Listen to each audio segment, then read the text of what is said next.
The eye of all the world, the ancients called it. The heart of a lost empire that had lasted for 1,000 years and more. Saint Sophia, the Church of the Divine Wisdom. This was their crowning glory, the glory of Byzantium.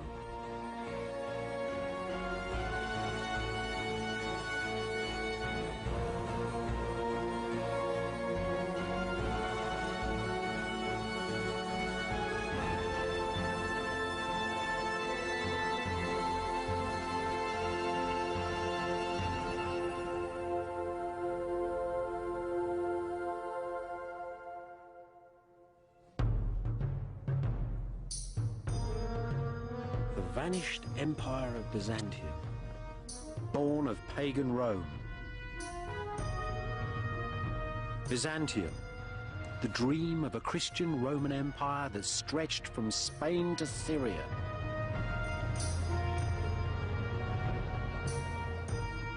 Byzantium, whose influence ran from northern Russia down to Nubia upon the Upper Nile. Byzantium, gateway to a lost chapter of our past.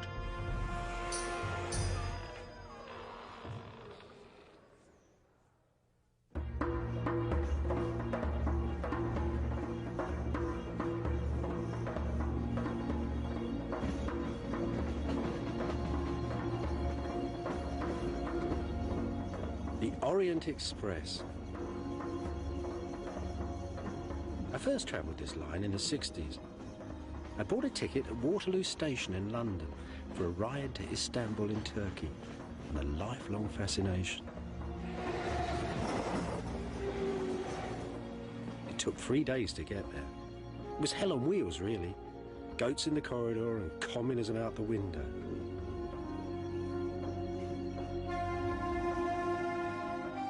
Then all of a sudden, the train swung round the bend and bang! The Orient hit me in the face. A great golden city by the sea, set between the east and west. You could see it had been the centre of the world. It was astonishing. I'd come to Istanbul. And underneath, the magic ruins of the lost empire of Byzantium.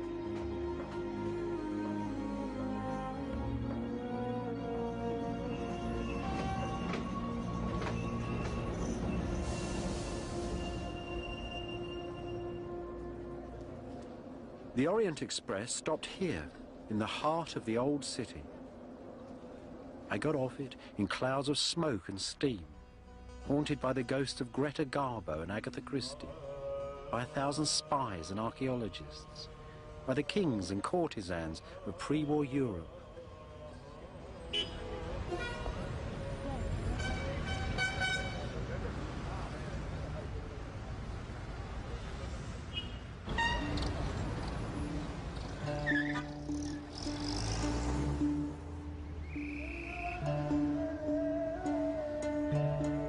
Istanbul, one of the very greatest of Islamic cities, with the monuments of the conquering Turkish sultans who had ruled here since 1453, dominating its skyline.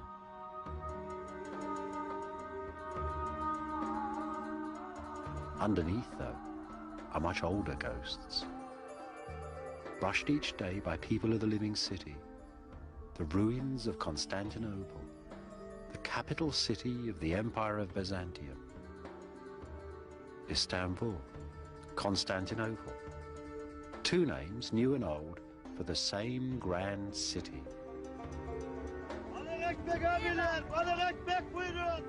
16 centuries ago, in the year 330, the Emperor Constantine, the first Christian Roman emperor, chose this city, then a small Greek town, to be his capital. No one quite knows why. One thing's sure, though. The great warrior emperors had left Rome and the cities of the West forever.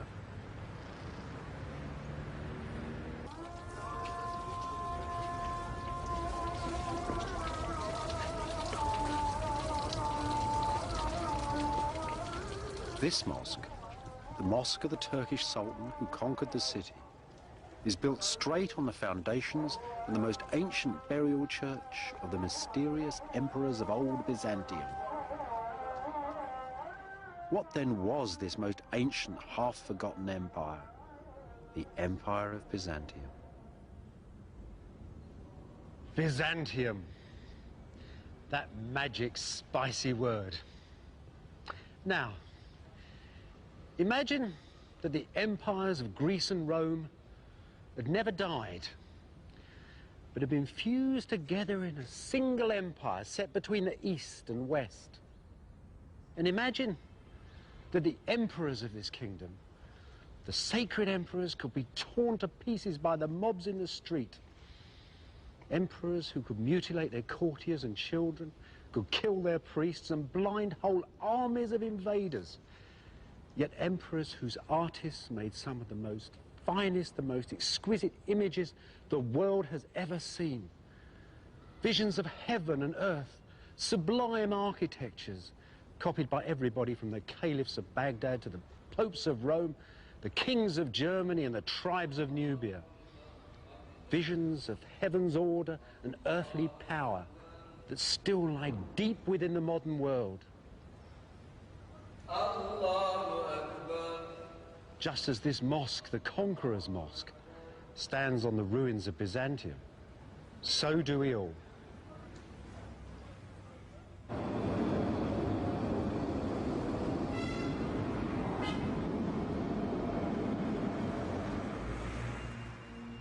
This is where the Empire of Byzantium began, beside this ancient column here on Main Street.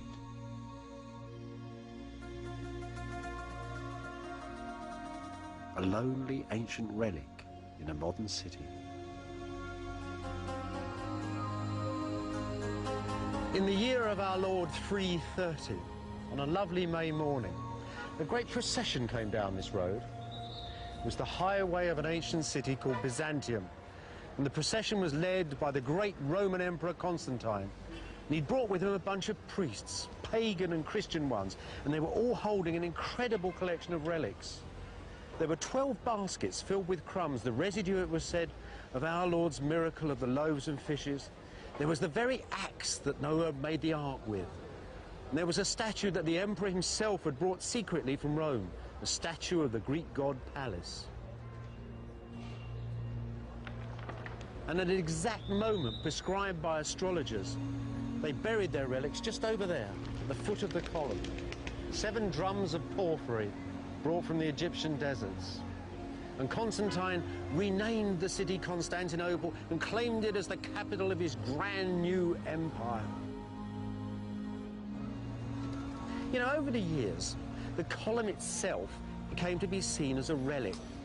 And the Byzantines, that's the people who lived in this city, called it Christ's nail, because they thought that the great golden statue of Constantine upon the top had something of one of the nails from Christ's crucifixion built into it. And every year on the New Year's Day, that's the 1st of September, the Byzantines turned up at the bottom of this column and sung hymns to Saint Constantine, the founder of their city and the mighty empire called Byzantium.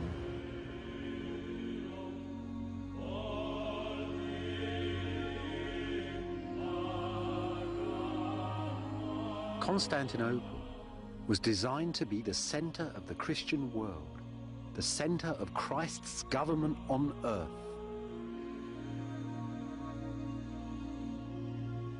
These great cups were made to hold the mystery of Christ's blood inside the city's churches. Churches glowing with Roman gold and ancient holy images. Images that for 1,000 years flooded right through Europe and the East.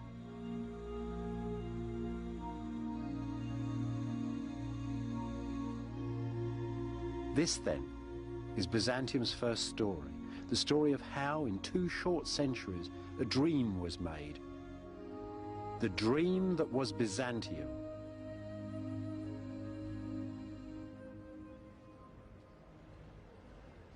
Constantine, the Christian emperor, the man who took the faith of Jesus and the God of Abraham and created the beginning of the governments and churches in which the West still trusts. He was crowned, they say, at York in England in 306. For 40 years, he had killed foes and family alike, and when he died, people were so frightened of him that no one touched his body for a week. This was the extent of Constantine's ambition. The late Roman Empire, with Constantinople, not Rome, as its capital. And in the far north, in Germany, the city of Trier, a great imperial garrison. It still shows something of what ancient Constantinople used to look like.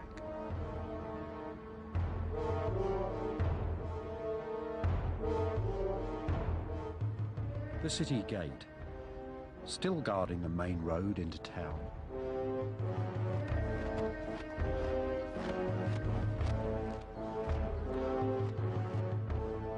A great grim gate. Like the rest of the northern frontier, Trier was continuously threatened by Huns and Goths and Vandals and a dozen other warrior nations. Constantine the Great, the emperor himself, would have walked down this same passage 1600 years ago.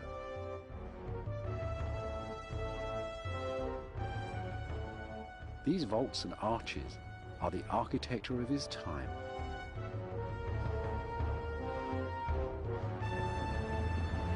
Once you're through the gate, most Roman towns look much the same. They were, if you like, a sort of an abstract idea of a city, and they were stamped on every landscape from Yorkshire to Syria.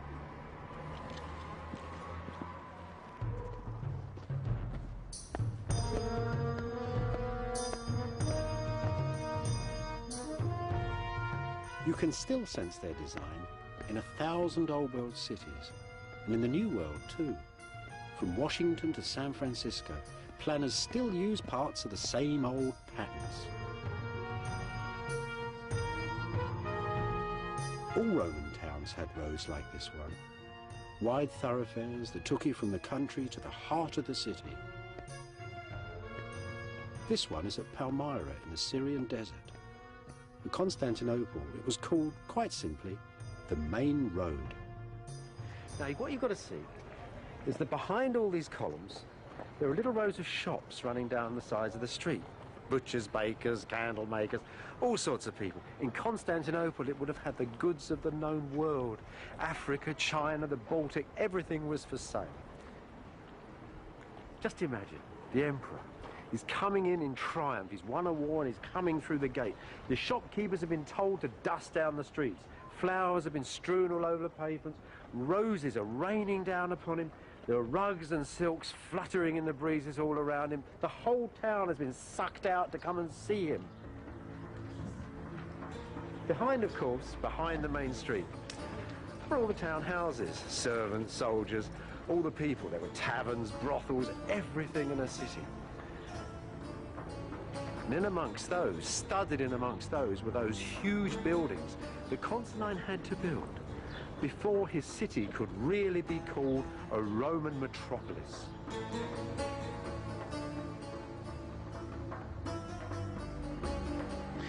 It's only a little building, but it was actually the heart of ancient Palmyra.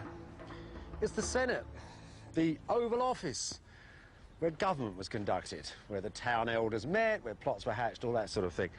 Of course, in Constantine's great imperial cities, this would have been a vast long hall. And quite often, in the central hall of government, great Constantine himself would have sat, where now the altars of Christian churches stand, because this is basically the same building. In the year 360, Constantine's son built a magnificent church at Constantinople, especially for the drama of imperial communion. Next door, those same pious emperors built a giant racetrack, the Hippodrome. You can still see part of its outline in the streets. And here at last, around this old Egyptian obelisk, you can discover something of the atmosphere of ancient Constantinople. the heart of old Byzantium. This stone's like a giant mirror, reflecting all the life that once went on around it. There's the emperor and his family, Constantine's successors, come to the royal box to start a chariot race. There's the obelisk in the middle of the racetrack, and the chariots too, 8 of them running all at once. You need a lot of luck to win. This place wasn't just a racetrack, though.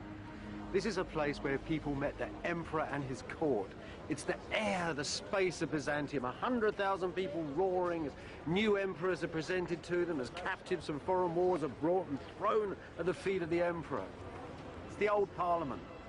It's the real heart of Byzantium. And that scene there, where have you seen it before? Look at it carefully. The emperor's in the middle with his family, just like God. Around them stand the army and the court, just like the saints. Beneath them, begging mercy, are Byzantium's enemies, the damned. It's a grand last judgment right here on earth, with the emperor playing God. So that's it, really. The emperor brings happiness and harmony. The theatre brings luck and victory. This is the centre of the world, an image, you might say, of heaven on earth. So if we'd have pushed open the gates of the imperial palace that once stood beside the hippodrome, we'd have really been opening the earthly gates of paradise.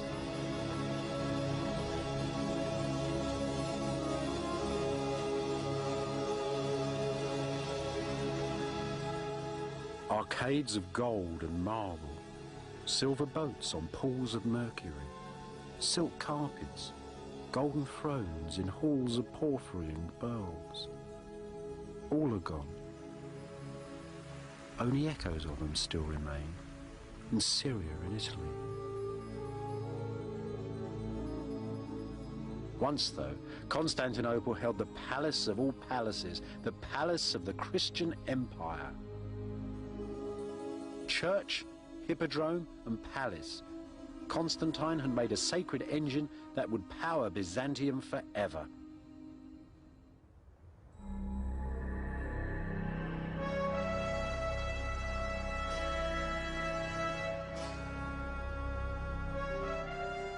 To protect the holy city of Constantinople, the emperors of Byzantium built the largest city walls in all the world. Armies that controlled the lives of millions rode from these gates. And through them passed the produce of an empire.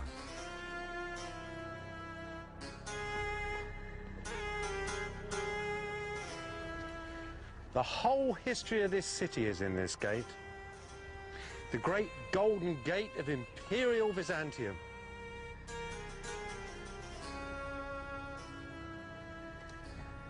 You see that great high span at the top? That was once open to the skies.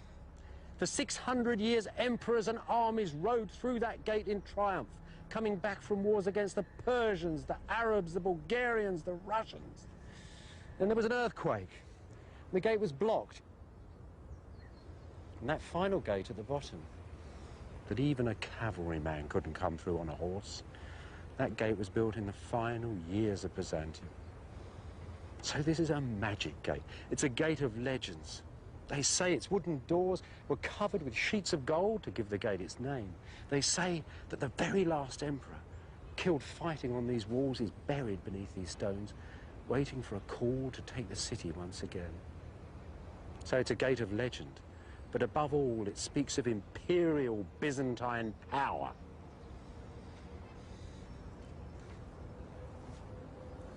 Power to control innumerable lives. You know, there are thousands of blocks in this gate, and each one of them, each tiny mark upon them, made by an individual human hand. Endless lives absorbed in making millions of these blocks. Enough to build the whole city of Constantinople. Now this snowy marble, strange grey lines running through it. is found all over the Byzantine Empire, from Spain to Syria and back to Constantinople. But it comes from one island only, one tiny island in the sea.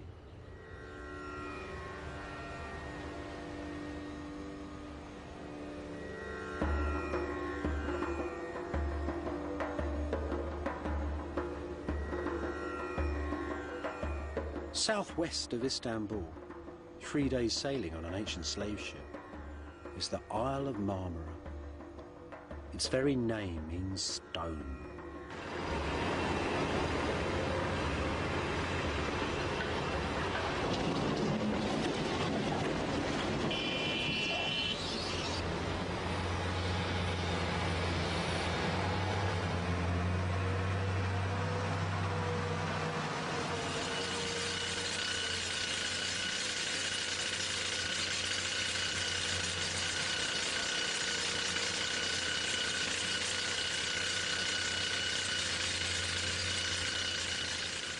In the first centuries of Byzantium, slaves in their tens of thousands worked in these marble hills.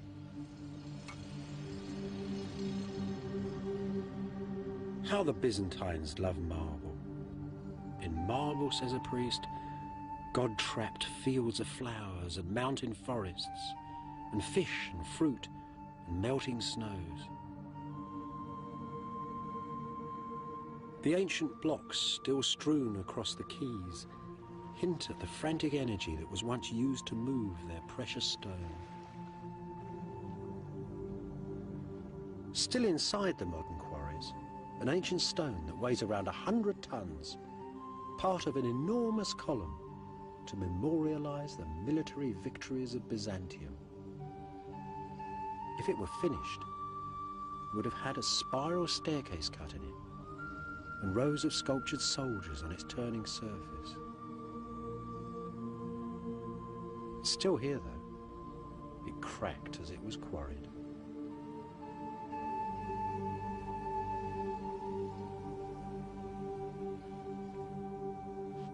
In ancient times, these quarries were called the quarries of the Mother of God. They might just as well have been called the quarries of the Mother of Constantinople. The whole city was made here, and it was prefab city. It wasn't just sent off in blocks. Everything was finished. If these had been finished and gone to Constantinople, each one had been lettered. It had its exact place in every one of the ancient buildings of the city. This, for example, is the very tip of a building that would have looked like a Roman temple.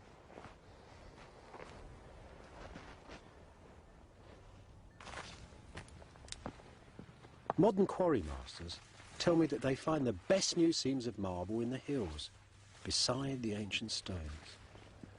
This would be a good spot then. A giant lonely column shaft.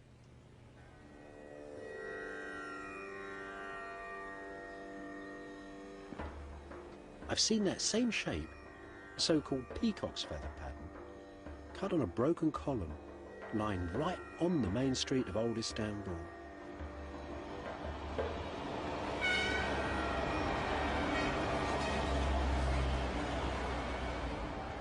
This was once a marble square on a highway at the middle of Constantinople.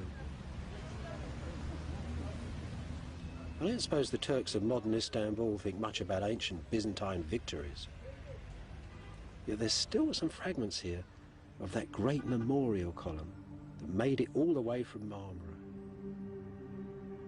The ghosts of the imperial armies still lining the routes of their processions through the city.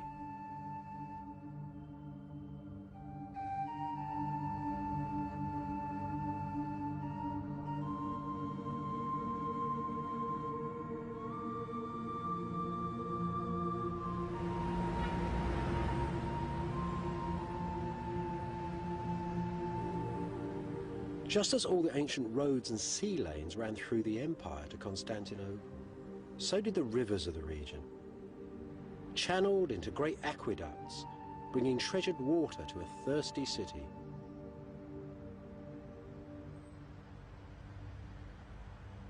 Underneath the town, cut deep into its hilltop, an eerie underworld, some 15 centuries old. fresh water cisterns, so that the Byzantines could bathe just like the Romans did, in marble halls.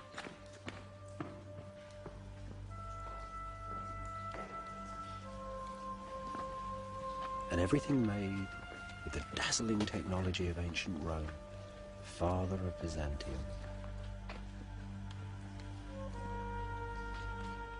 Marble columns, high brick vaults, the dark forests of Byzantium beneath modern Istanbul.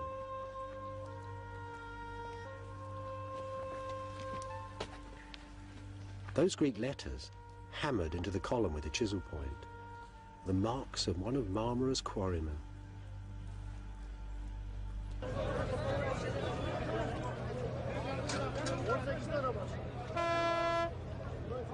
Food, too, flooded into the enlarging city. What a vast logistic exercise, an earthly miracle, supporting Constantinople's 500,000 people, Europe's biggest city. And everything, of course, by hand. There was no food industry. Everything was carried here in boats and carts.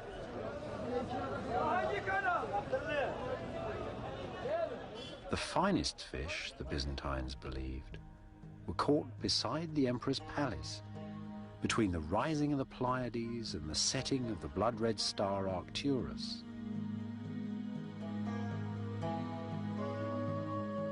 Colours, smells and textures of the ancient everyday. The raw ingredients of Byzantine experience.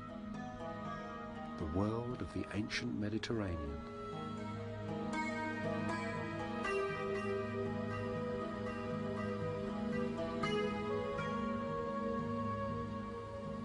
Just like the people of modern Istanbul, the Byzantines loved fresh bread and fresh vegetables. Well, the bread, at least the grain for it, they brought from their province of Egypt. The vegetables they grew themselves, in little plots beside their houses in the city, in fields in a great green swathe that ran for mile upon mile down the walls of the city. And here's still a bit of it today, growing more or less the same crops. Look at the garlic, the onions, the dill they used to flavour fish, especially those heavy yellow fish soups they so love. And this, well, this is an ecological Byzantine delight here. There's 3 or 4 different sorts of crocks. There's rocket for salad. There's chard and cabbage again. All sorts of things, mint, all growing together in a great profusion. And at the end of it all, lettuce to calm your stomach. So when the peasants in the fields just stop there for a moment and straighten their backs to watch the lords of Byzantium, those great history makers riding by, they too could think, we're not having such a bad time either.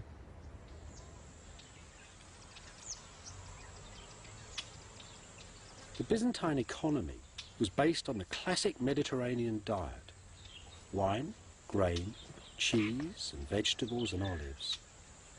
Olive oil was a staple. It was Byzantium's fuel. It lit streets and homes and lighthouses. It oiled carts and cured baldness. And it was used for cooking. In its first centuries, Constantinople's oil came mostly from northern Syria. This is a wonderful thing. It's a piece of Byzantine industrial archaeology. It's a factory for making olive oil. This is a marvellous little place. I'll show you how it works. It's very sensible, very logical. The olives were picked from the trees. They came down that little street in wagons. They were tipped down through a window, and when they fell into that trough down there, they were then scooped out of the trough and put into this mill. This is a great oil press for the berries. You see this drum? There were 2 of those. They fitted on end in here, side by side. A bar went between them, and 4 or 5 men pushed round the outside and reduced the olives, the skin, and the stone into a sort of horrible, messy pulp. That then was taken out of there and laid in these circles here. Now, this thing in the wall here held a great beam that ran through the air. And hanging above this was a huge cylinder of stone.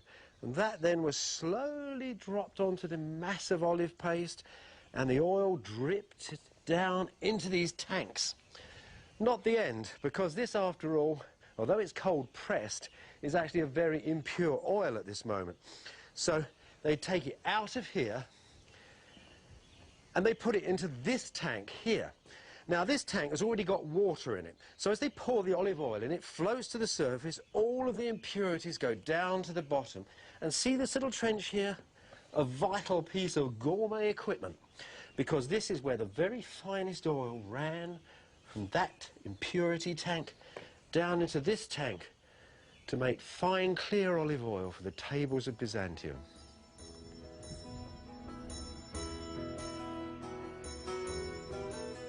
This is Sigilla, one of 300 ancient Syrian villages with Byzantine olive groves. Provincial Byzantium, preserved in fine-cut stone.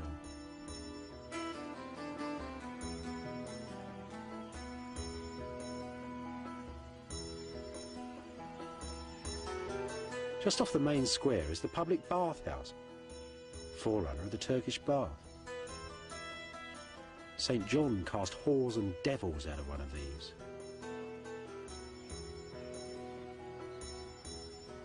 This is Sigilla's cafe come town hall down on Main Street. Old soldiers and half-mad saints got drunk in bars like this. Moneylenders, magistrates and merchants did their business here. Can you hear the farmers, tough, independent homesteaders, chuckling about the prices that the city folk were paying for their olive oil? Life was very good. There was time for both the devil and his baths, and for the church and all its works.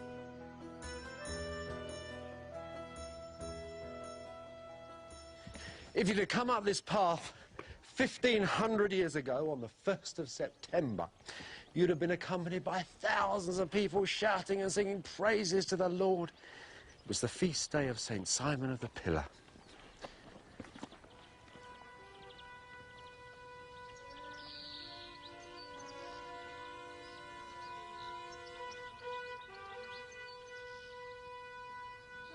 The first place these processions came to was this great baptistry. 10,000 people, whole cities full, had been baptised in this room in a single day. And then out they all went, praising the Lord, onwards to the Church of the Saint.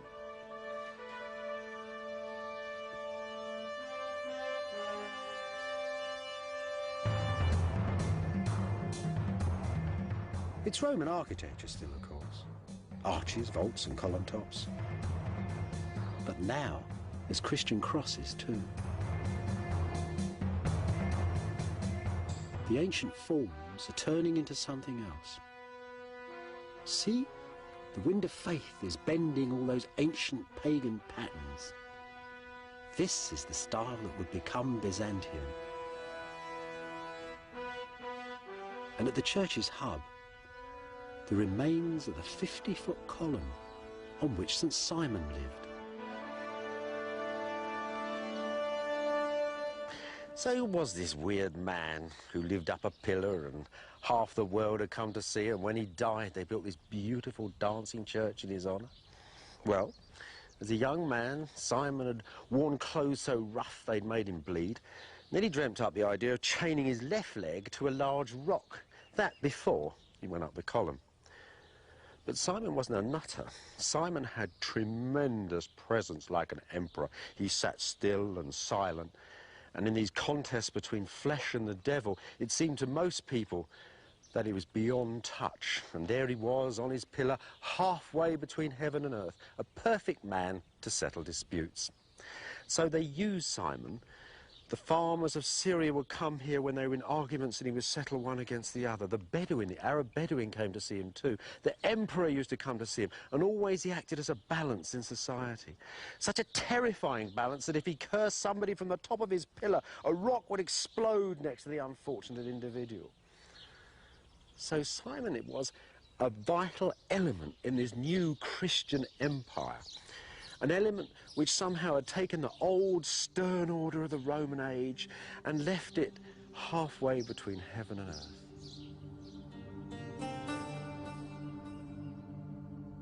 In the eastern Mediterranean, in the warm heartland of the pagan world, the first Christian empire, the Empire of Byzantium, had found its balance. It was a good life, a rich life, and there was peace and plenty.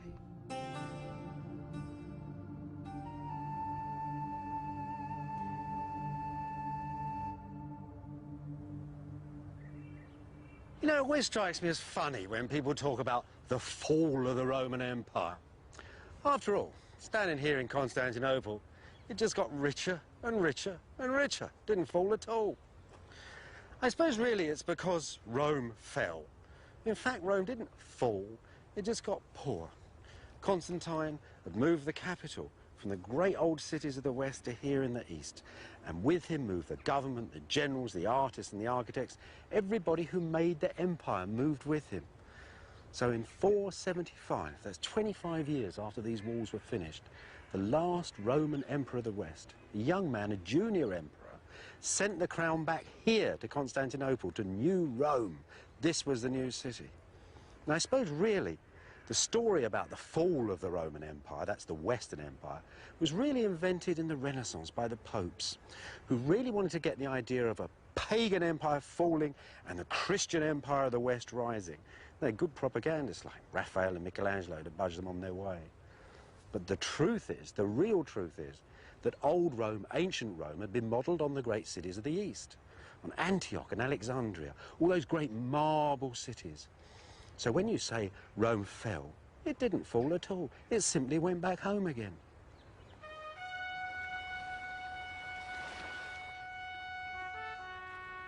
After the last emperor of the West resigned, Byzantium lost most of its European provinces.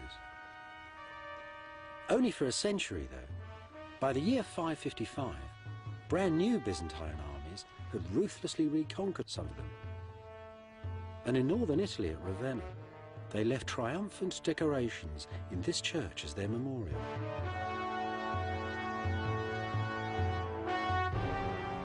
The man there is Justinian, the emperor who 200 years after Constantine completely remade the Roman Empire. The man who made Byzantium.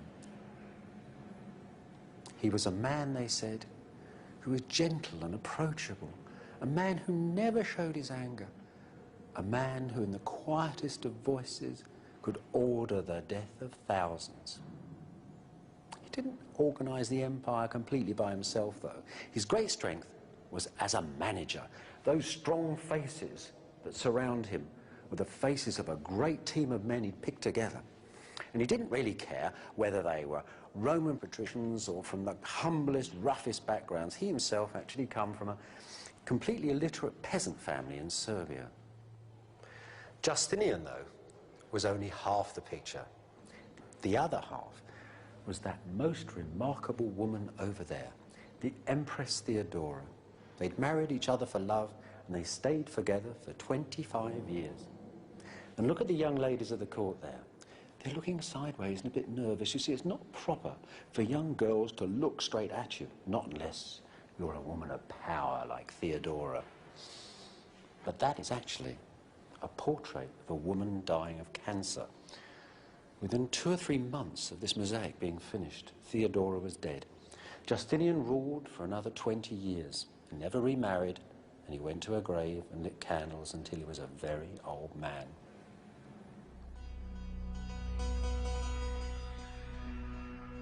Though Justinian and Theodora restored the Roman Empire, this was no longer the ancient classical world.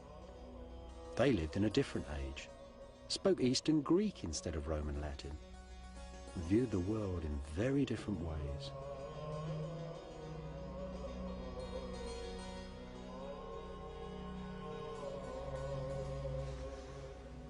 Look at these sculptures. They're probably the last classical figures ever made. They were made actually in the generations just before Justinian. Now, at first glance, you might think they're just part of those usual old classical things you see hanging around museums. Big stony Alexanders and Caesars all strutting their stuff. But they're not like that at all. They're new, they're different. Something else is going on. It's very simple work, very realistic in a way. Little light cut lines and a day-old beard lightly chiselled on the hard marble as if to emphasise its transience, its insubstantiality. These people are pensive, sad and rather wise.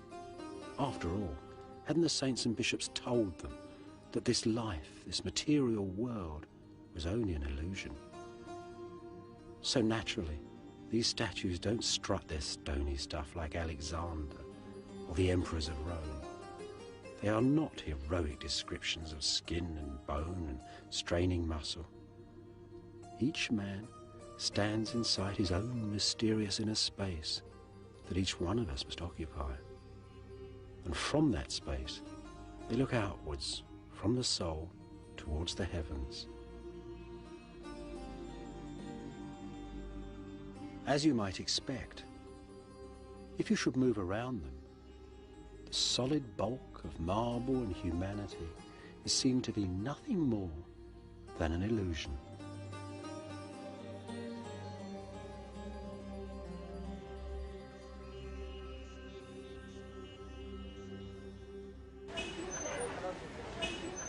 These brand new people, though, were clever and inventive too.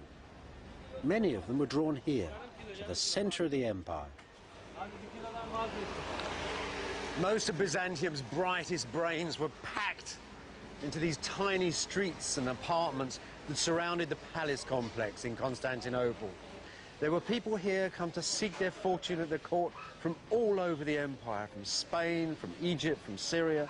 There were mathematicians, lawyers, doctors, scientists, magicians, alchemists, all sorts of weird and wonderful people packed and living tightly together in these little streets. In the 520s and 530s, there was a great excitement bubbling up inside this unique community. Justinian and Theodora had planned to build new palaces and churches such as the world had never seen.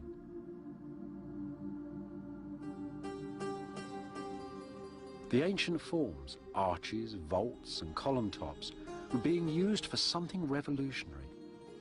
Something that will be echoed in 10,000 different churches for 1,000 years and more. The style that is Byzantium.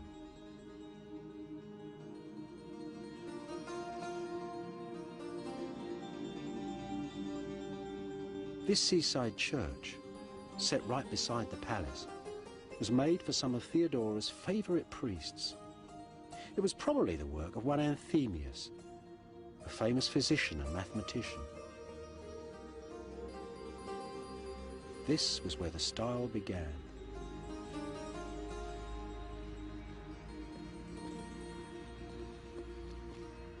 Theodora built the church to hold the blood-stained cloaks and bodies of two martyred soldiers, Sergius and Bacchus, the army's patron saints. Now it's a mosque.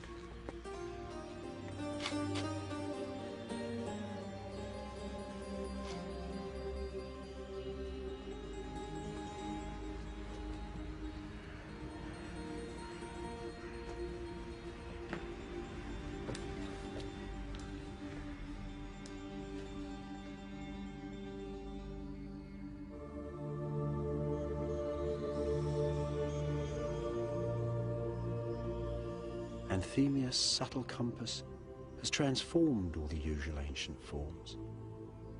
Squares become circles, circles octagons, and all around a single central point.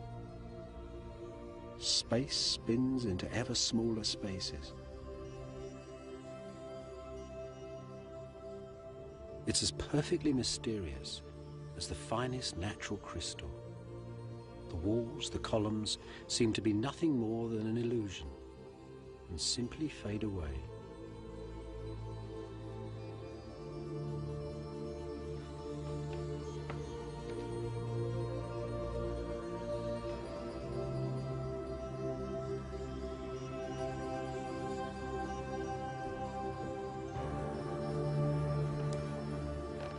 Just look at that great big glorious dome, like a huge melon, divided into 16 sections and held by 8 wonderful swinging arches on those extraordinary V-shaped pillars and 28 columns through the church. It's like a vast net of stone and brick slung over this central space, this strange, mysterious space for the imperial communion. It's a wonderful piece of architecture, and it solved all sorts of problems that you can't even see. You see, those low domes exert tremendous pressure, and there's a force in this building to push the bottom of it out so the whole thing comes crashing down. Now, Anthemius, like every other architect, has used stone here as lintels and beams, as stress and strains, the old way of doing things. But he's come up with a brilliant idea to hold the church together. And it's this cornice. This huge, beautiful marble cornice with its inscription to Justinian and Theodora. This isn't just here for decoration. This links the church in a chain. It binds the stones together. A great necklace for the church, brought from a shining island in a bright blue sea.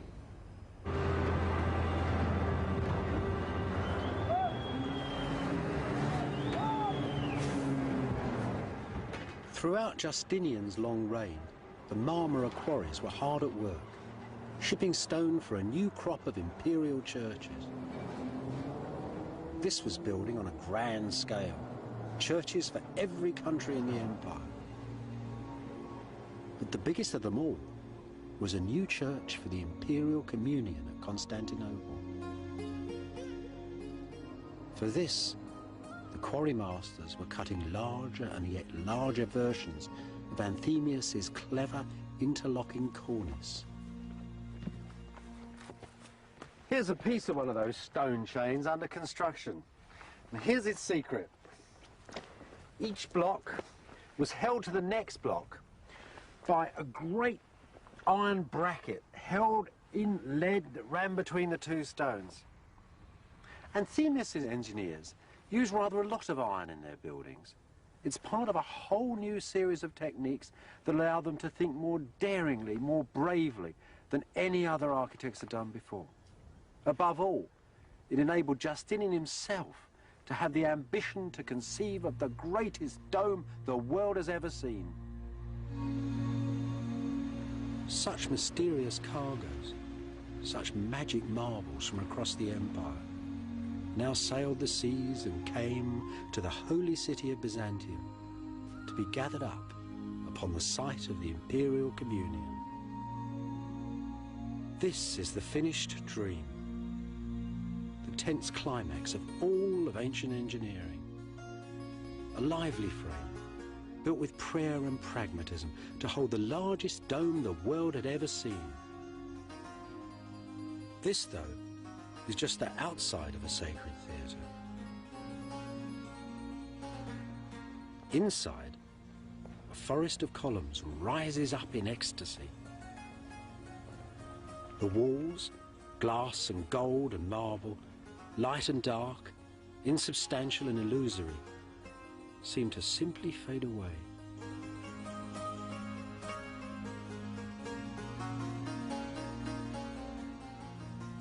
A perfect sea of space for God's holy wisdom to come down and touch the earth. A perfect theatre for the anthems of Byzantium. Lo, the lords of heaven and earth have come.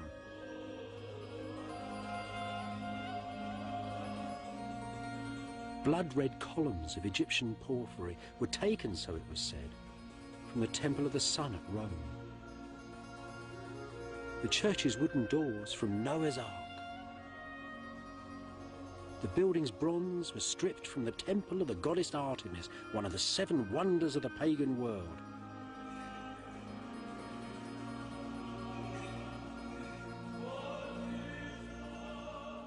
No wonder that the building has itself become a legend.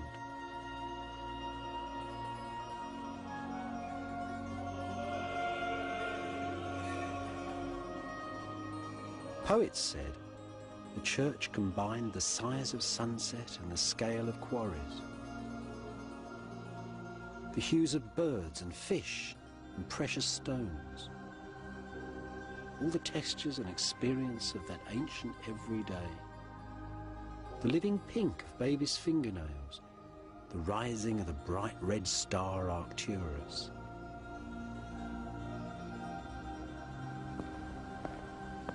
In Byzantine, in Greek, this church was called the Church of Hagia Sophia, the Church of Holy Wisdom.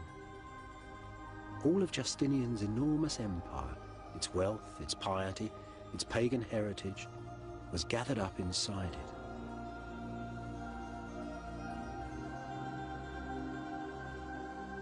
Throughout the next 9 centuries, this vast old building stood right at the center of Byzantium, a symbol of its true destiny on earth. And on the last day of Byzantium, the emperor and his troops came here to pray before they walked out onto the city walls to die. For these were the vaults that held the dream that was Byzantium.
Pictures of Mary, Jesus and the saints. Images from the long-lost empire of Byzantium. This is a journey of discovery, a search for the origins of Western faith, a tale of ancient battles that changed the world forever.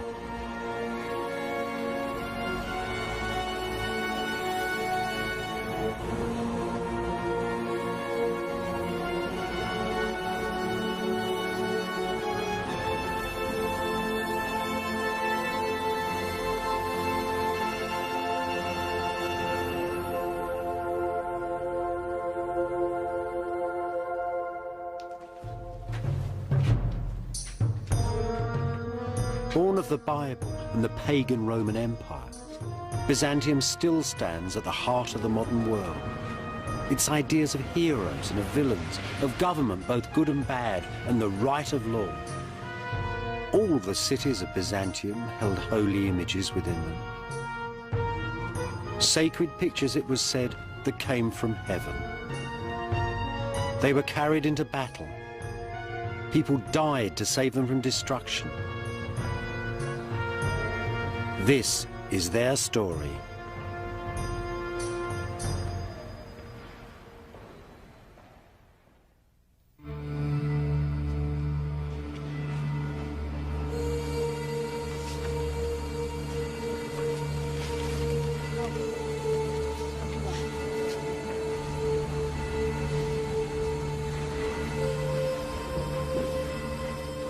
This is the heart of the ancient palace of the popes of Rome.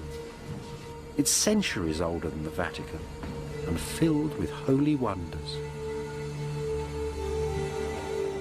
Believers say that Jesus Christ once walked upon these steps, that they were taken from Pontius Pilate's palace in Jerusalem. The steps were brought to Rome in the first centuries of Christianity and are reverenced still by millions of people every year who pass up them on their knees, deep in penitential prayer.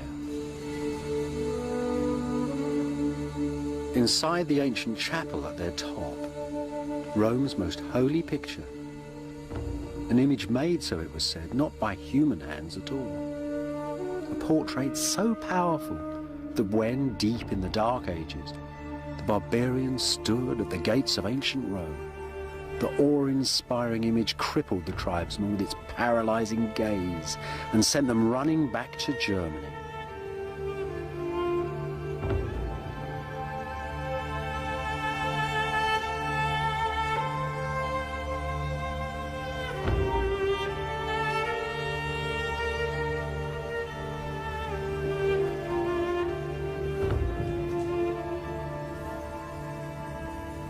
The painting's entirely encased in silver. The nearest you can get to it is that little face on the top, which is actually painted on linen and lays right on the ancient panel. And that type of face, a round one with dark hair, is probably the nearest you can get to an authentic portrait of Jesus. The original was said to have been painted on the walls of Pontius Pilate's palace by the first Christians. The real painting, underneath, has been entirely washed away 1,000 years ago. That doesn't matter, really. This is more than a picture. It is literally a window into heaven, a link between divinity and the earth.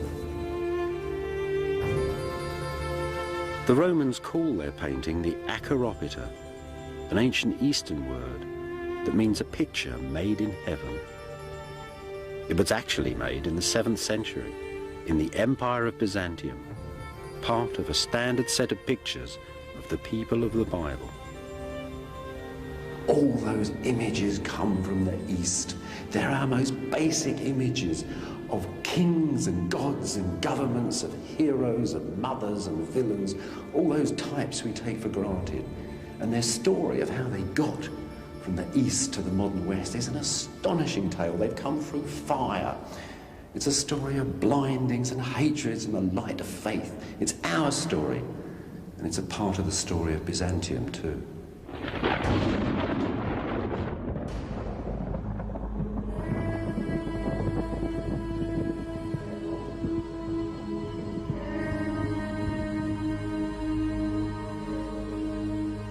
The story starts in the year 360. Just a few years after the Roman Empire had accepted Christianity, when a pagan pilgrim came here to the Greek sanctuary of Delphi to ask the god Apollo if the ancient pagan images would ever again be honored and worshipped in the ancient ways. Deep down, under Apollo's vast temple, an old lady sat, filled with the fumes from a volcanic crack underneath and drugged with cyanide. She babbled a reply, and a priest took down her words in classic verse. Tell the world the glorious temple has fallen. Apollo's springs are dry. The world no longer has a prophet.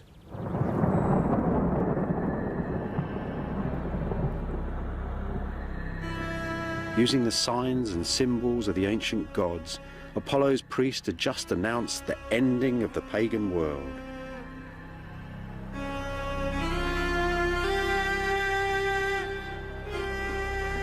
In the pagan world, the gods controlled everything.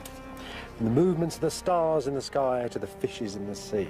And their signs and symbols were everywhere. They protected crops and trees. They were in every stone. When the thunder came down, you understood it because it belonged to a god, and every god had its sign. It was a complete universe, and everybody felt secure in it. When Christianity took over the Roman Empire, it attacked and swept away all these signs. Now, these signs were as old as man himself. And Christianity was pretty poorly supplied with alternatives. After all, it was a language of books and words. But unless it was to fail, it had to develop, and develop quickly, a whole new set of images for the world.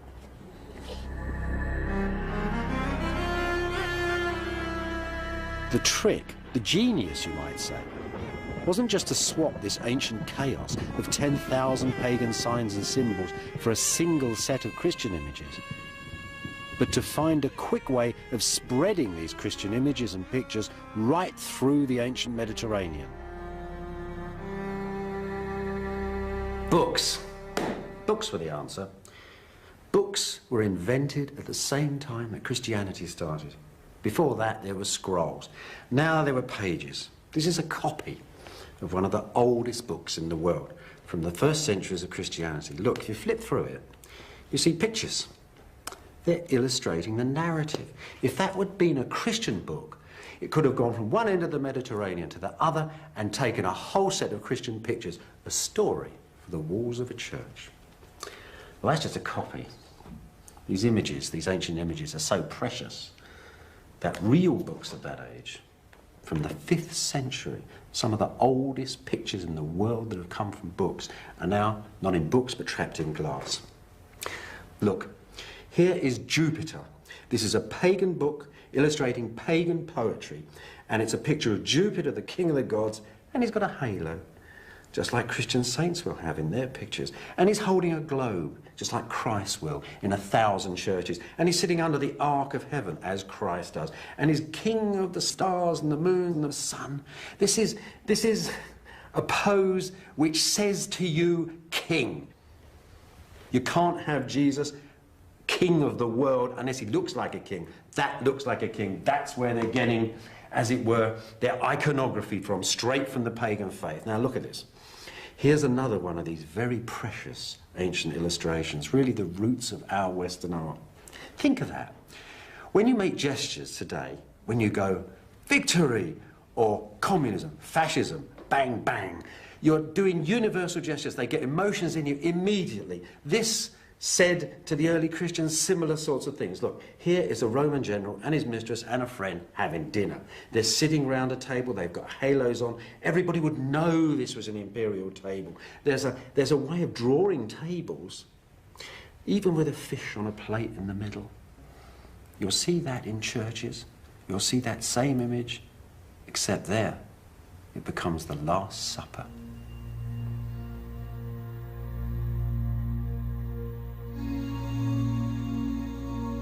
The first imperial images to tell the stories of the Christian Bible, to symbolize its faith, came from this city, 1,000 miles to the east of Rome. Ancient Constantinople, now Istanbul in modern Turkey.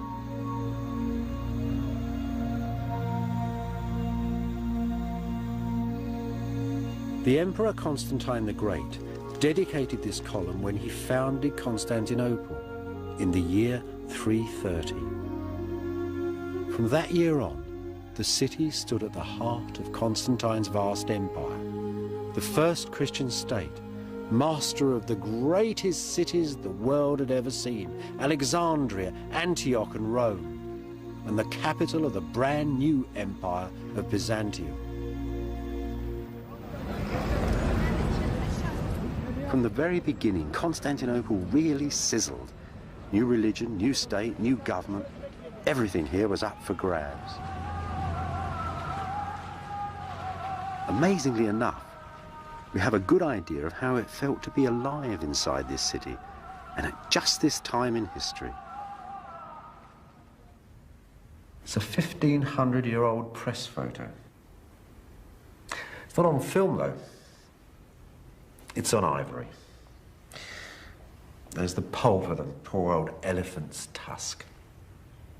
The Byzantines imported ivory from India and from Africa. This probably came from Africa because it's so enormous. Would have come, of course, through Egypt, up through the empire to Constantinople. The Byzantines loved ivory. They thought it had a texture like living skin.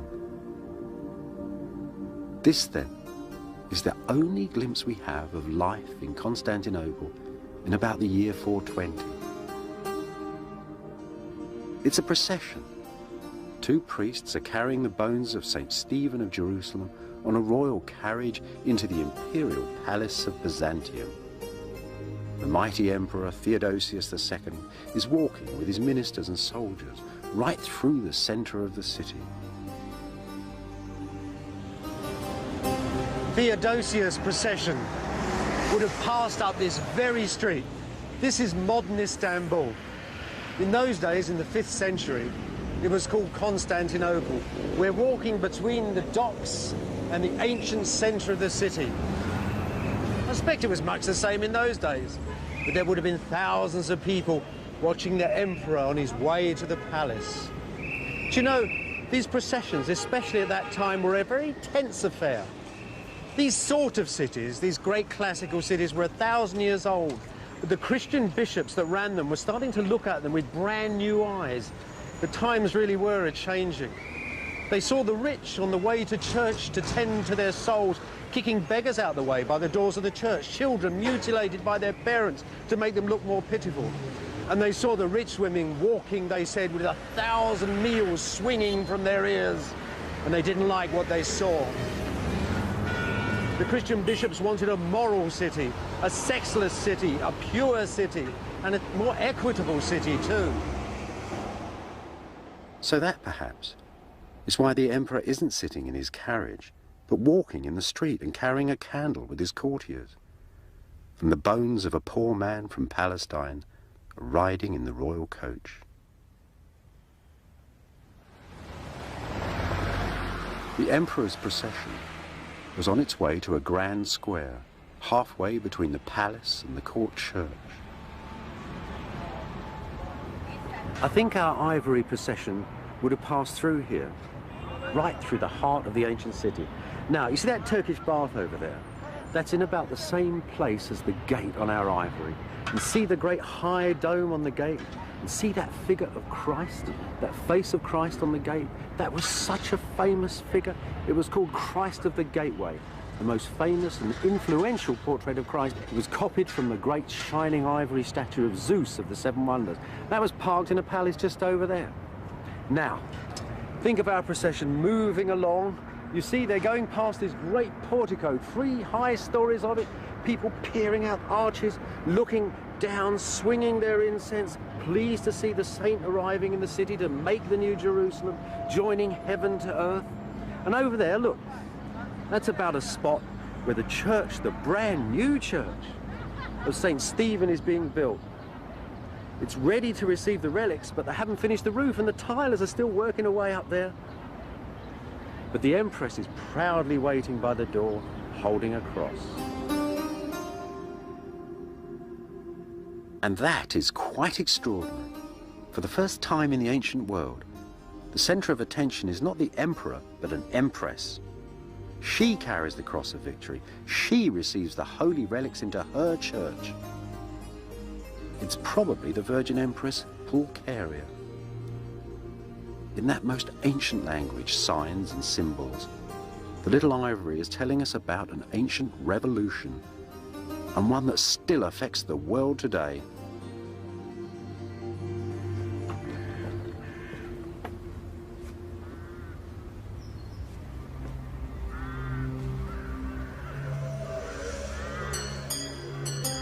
In the first years, many of Christianity's most famous pictures were made here, in the grounds of the great monastery of St. John Studios at Constantinople.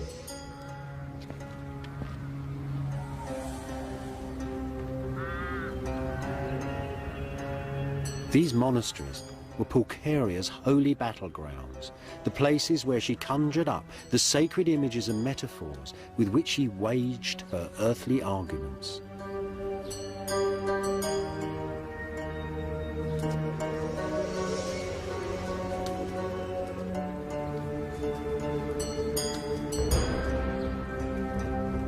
At the center of this ancient image factory, one of Constantinople's oldest churches, where the sacred signs and stories were put to powerful use.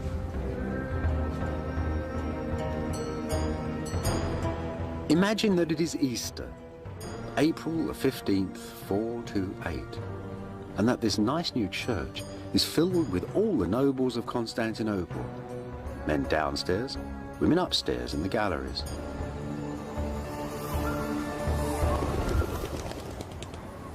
Suddenly, there was a great hush. The imperial guard and the emperor and all his family have walked into the church. Now, in the middle of these churches, there's a stone pulpit. For more than a century now, preachers have been giving fire and brimstone from these pulpits, using all the language, all the signs and symbols of the Christian faith and the ethics of the Bible. They laid out the whole structure of this brand new Christian empire. And the emperor and his family listened in humility.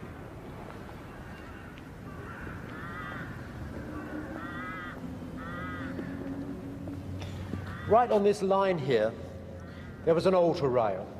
It separated the main body of the church from the high altar. Only the emperor and his priests were allowed in here, close to the divine mystery of communion.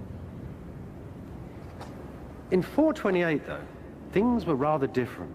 Theodosius, the emperor, was usually accompanied to the altar by his sister, Pulcheria. They'd ruled together since they'd been children, two frightened toddlers in a palace filled with intrigues and plots for the succession. When she was 14, Pulcheria had hit upon the answer. She dedicated an altar to her own virginity and to the rule of the emperor. From that moment on, they ruled a strange, sacred couple like Joseph and Mary, and there were no plots for the succession. It had also given Pulcheria a unique role within the church. On that particular Easter day, though, things turned out rather differently. Pulcheria's way to the altar was barred by the new Patriarch of Constantinople, one Nestorius. He said that only men could enter the sanctuary. Pulcheria was aghast. Her new role as a virgin had projected women in a different way. She was as pure as gold, she said. She had kept herself as soft as fleece to receive the Holy Spirit. "Have I not given birth to God?" she cried. Nestorius, though, was a man of the old school. He preferred to see women as the daughters of Eve, that unfortunate lady who dabbled in snakes and sex and sin. "You," he said to Pulcheria, "have given birth to Satan." And there you have it, really. The three roles of women laid out in the early Christian church: sinners, virgins, and mothers. By opening the debate, Pulcheria not only advanced the role of the Virgin Mary and women in Byzantium, but defined the role of women in Christendom forever.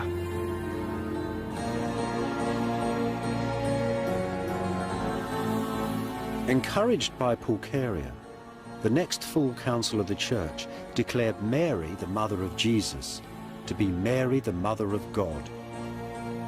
It was a defining moment. Nestorius' challenge to the Empress Pulcheria was now seen as an insult to the Virgin Mary. He was declared a heretic and exiled.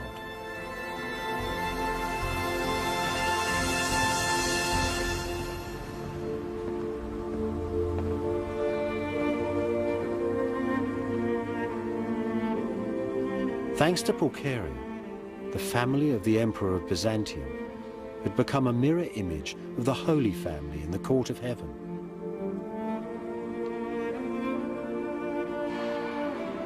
That is why these medieval emperors offer their city and an image of this church, St. Sophia, Byzantium's cathedral, for the protection of the Virgin Mary. Christ's mother is their mother too. After Pulcheria, the emperors of Byzantium ruled by divine right and by right of birth, and all later Western kings imitated them. Pulcheria had cast that spell of power and sanctity that still surrounds the offices of government today. She'd also changed the way that men saw women and women saw themselves.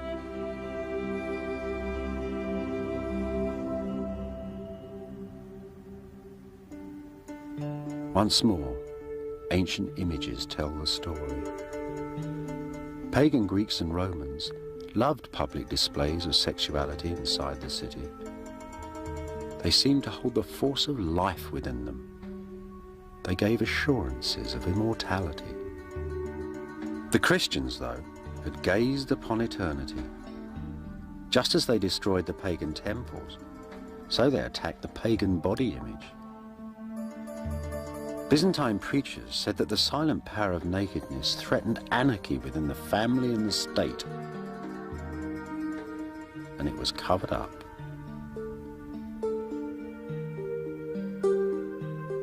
Women like Pulcheria, who once had flaunted wealth and beauty at the public baths, now lived regretful, celibate, in hermits' huts inside their marble palaces. No longer was each man an Alexander and every woman Venus.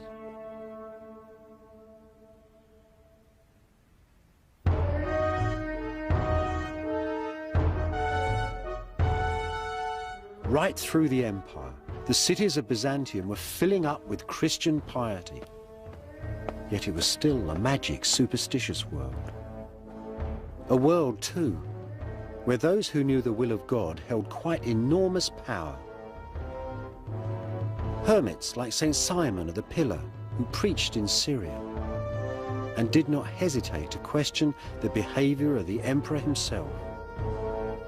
Since you have become arrogant, O Emperor, and since your heart has forgotten the Lord your God who gave you the imperial crown and the imperial throne, and since you have become a friend of the feckless, faithless Jew, then know this: soon you will face divine judgment, and then you will raise your hands to heaven and moan. Impiety, then, brought down the wrath of God. Piety, on the other hand, brought prosperity, good government, and victory too. The preachers kept their eyes on the great cities and on the countryside as well. For the people who fed and fueled Byzantium were also at the mercy of the Lord.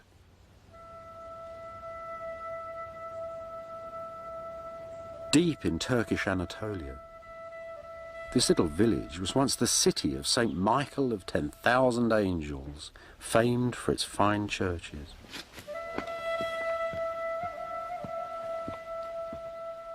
In Byzantium's countryside, life was on a knife edge between prosperity and starvation, between flesh and the devil. Magic stones still eased the pain of reaping and of childbirth. Magic images, half cockerel, half snake, all dressed in armour, still kept the evil eye at bay. Byzantium was built on the memories of this pagan past, sometimes even from the same old stones.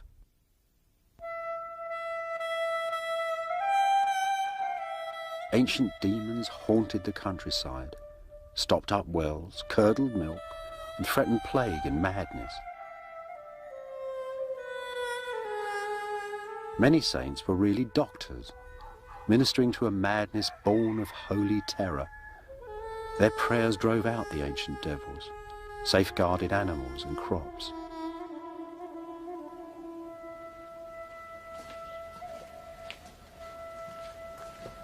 For archaeologists, of course, such goings-on are very hard to excavate, yet sometimes there are clues to them, still lying on the swelling earth.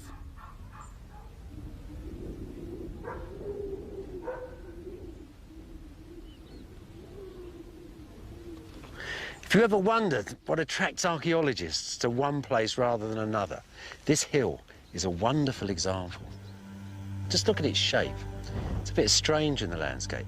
Look at all this white stone. This is building stone. Well, that's interesting, you might think. But then I found this. See? It's a very rare piece of marble, just like the Byzantines used to use to clad the walls of buildings. So it's quite a rich building. Here's a bit of the roof. So we got the walls and the ceiling, everything you could need. What the devil is it? Well, look a bit closer. And here you can find something absolutely unique. This field is studded with tiny little bits of glass. These bits of glass are very special. These are mosaics, and they were made from the 5th to the 7th or 8th centuries. That makes this field unique. Look around, and you'll soon discover why such a sophisticated city church was built here deep in the countryside. Long before the Christians took over its magic, this area had been a pagan sanctuary, a place of sacred springs and running waters, a little paradise. Well, this is the place that's given this region its name, Old Turkish Yurme, Greek Germia, Roman Thermae. That's a hot spring over there. Once it was a great pagan shrine. That Christian church then, that Christian church on the hill with those mosaics, perhaps that's its exact descendant. It's a magic place.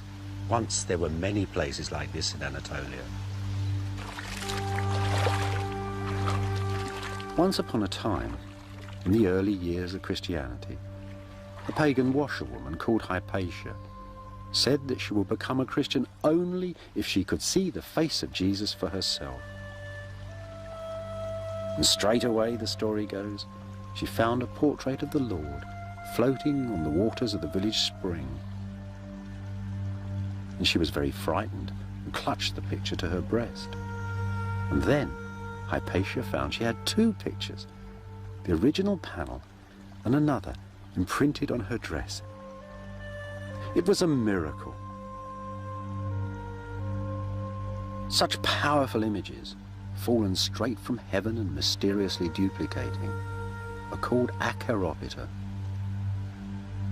Tradition has it that several of them still survive.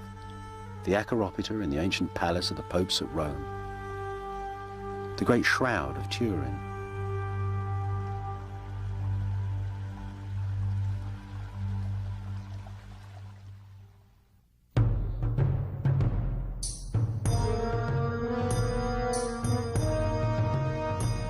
in the 6th century, Hypatia's panel painting became Byzantium's battle icon, a picture to paralyze the enemy with a terrifying gaze. With such miraculous signs and symbols, how could the Byzantines ever lose? Yet lose they did, and with that loss, Byzantium and all its signs and symbols were forever changed.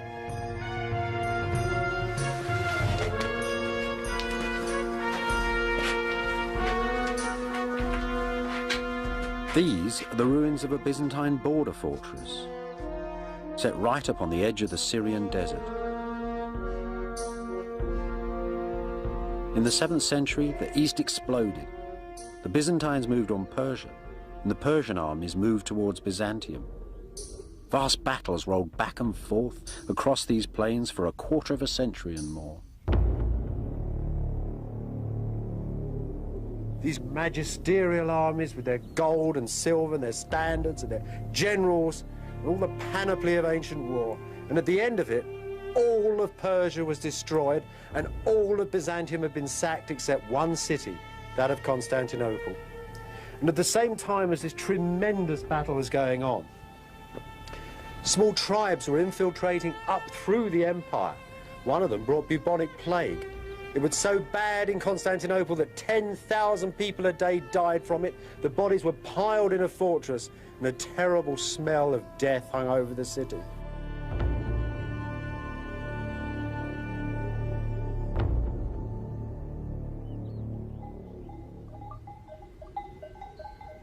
One of these tribes, from a Byzantine trading city in Arabia, found a great prophet in their midst, Muhammad. Muhammad had the ability to turn a personal religious revelation into an immediate political reality. Fired by his genius, the armies of Islam swept through the devastated landscapes of the East. In 636, in a gigantic battle on the Golan Heights in Syria, the Byzantines were crushed. Not long after, the best part of the Byzantine Empire, that vast empire that once had run from Spain to Syria, was ruled by Arab courts. At the same time, the nation of the Slavs had broken through the northern Byzantine defences on the Danube and were raiding south, down into Greece and even threatening Constantinople. Old Byzantium was completely broken. An ancient way of life was coming to an end. The story of the Syrian city of Apamea could serve for 100 others.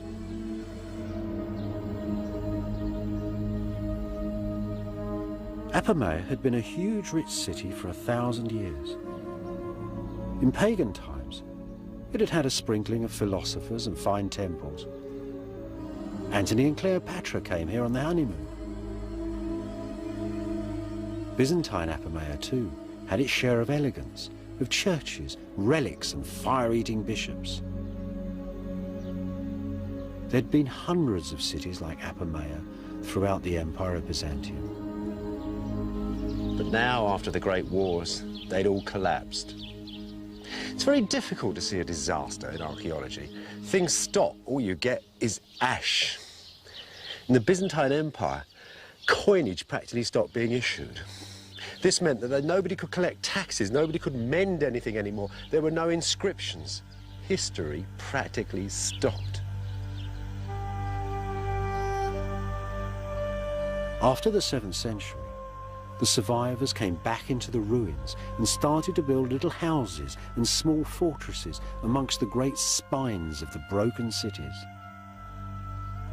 At that point in the world, Constantinople was the only imperial city left unconquered. You could say that Byzantium had changed from an empire of cities to an empire of fortresses.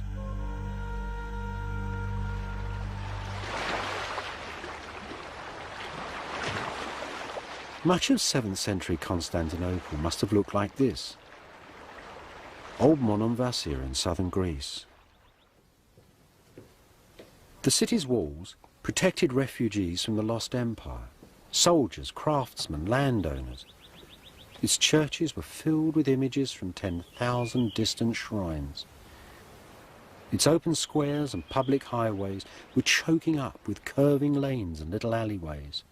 The scale of life had changed completely. People now stayed by the family fireside, read books in silence by themselves, cultivated their songs, engaged in clandestine love affairs. Even patterns of eating and drinking changed. Take bread, for example. Corn in Constantinople largely came from Egypt. After the Arab invasions, there was no corn from Egypt. No free bread handouts, first time in hundreds of years. Worse than that, the wheat that came from the north actually tasted different, but it rose like modern bread. And that's really where the modern loaf starts, I think. But it wasn't just the food you eat, it was actually the way you ate it. Ancient people had sat on couches and been served by slaves. They didn't really have knives and forks, there was nowhere to put them. Now, with chairs and tables, people were sitting down, so that the great classical spoons were filed down to make a little fork which you could prod the food. Pretty soon people would be cutting their own food up with knives. Other changes too. With the loss of Syria to the Arabs, practically all the olive oil trade dried up. So you had to light your house with candles. They were quite expensive. Not so many fry-ups either. There were more boiled foods now from the north. Northern foods called more for beef than pork. The northerners too brought different clothes with them. Byzantium was cold. People took up wearing trousers for the first time. And those tough guys from the north with their long hair began to be copied by the Byzantines. If you want to look cool and groovy and wild, you look like a northerner. The old classical world was disappearing. Behind the high stone walls, there was uncertainty and stress and fear. And in the age-old way, Byzantium expressed this change of mood with the signs and symbols of its faith.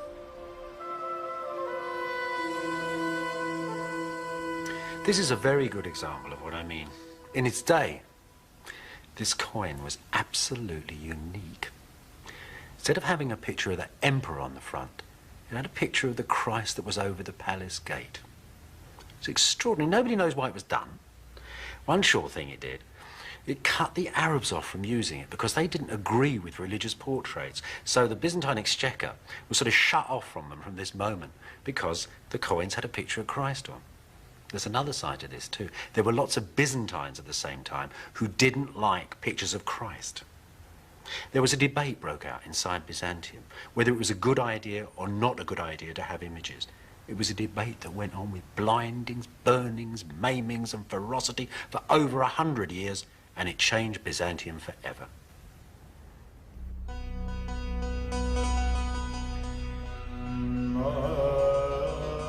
By the 8th century, after the invasion of Byzantium, Constantinople, the ancient capital, stood at the center of a gathering storm. The storm called iconoclasm, which means quite literally, the destruction of the images.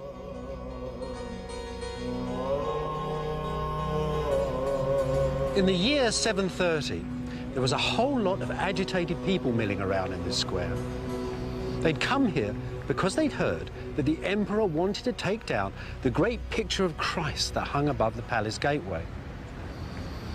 They loved the picture. They didn't want it taken down. It healed the sick. Now, this painting stood under the great high arches of the palace gate somewhere over there.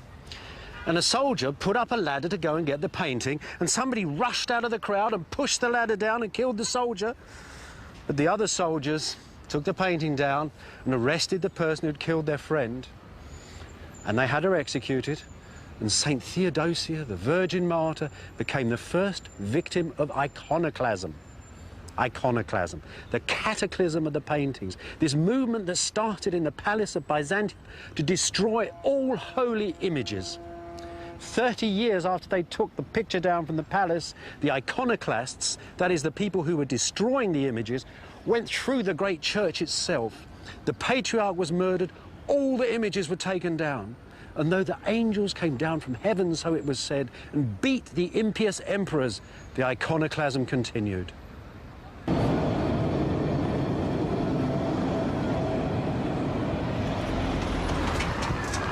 Glass mosaics were pounded into dust, books were ripped apart, wooden panel paintings chopped into pieces, and the blood of the holy images, so it was said, soaked the clothing of the iconoclasts. It wasn't only little things either. The monuments of the city were actually covered in images. This, for example, was part of a great milestone that stood at the center of the city. The emperor decreed that the sacred image of the Virgin that it contained should be scraped away and a picture of his favorite charioteer put up in its place. What on earth was going on?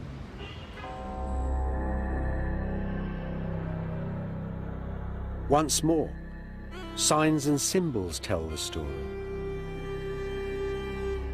About the year 750, that same emperor who so hated holy images restored this fine old church, St. Irene's in Constantinople.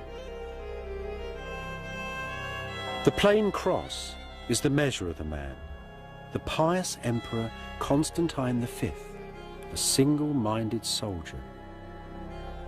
Like other emperors and generals of the time, Constantine V believed these sacred pictures were evil in the sight of God. The church contains no other images. We move in a dangerous and mysterious age.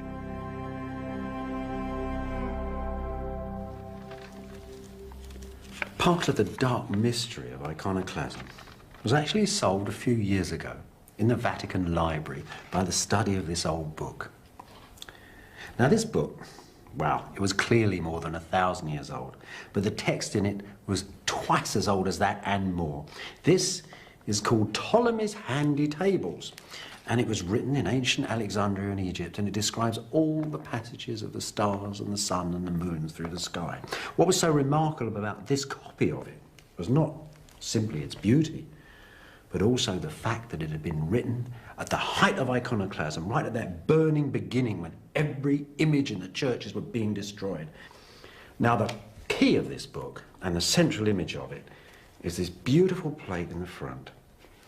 And it shows you, it's a sort of a diagram from the most ancient world of astrology. There's the zodiac signs around the edge, all those wonderful old signs, all added together to make a sort of cosmos. And in the middle, this iconoclast artist has actually painted Apollo, the sun god. This is the ancient Greek world. It revolves around the sun. And there's Apollo in his chariot sailing through the sky. Isn't that extraordinary? These pious emperors who think so deeply and so hard about Christianity put Apollo in his chariot at the center of the universe. Why didn't they have done that? The truth is, of course, this man is interested in these old pagan values. He's thinking of luck. Charioteers, his favourite charioteers, ran races and won them in the centre of Constantinople. The charioteers brought luck and victory to his city, and that's what these iconoclasts wanted. They wanted a pure Christianity, but they wanted that most ancient virtue, luck.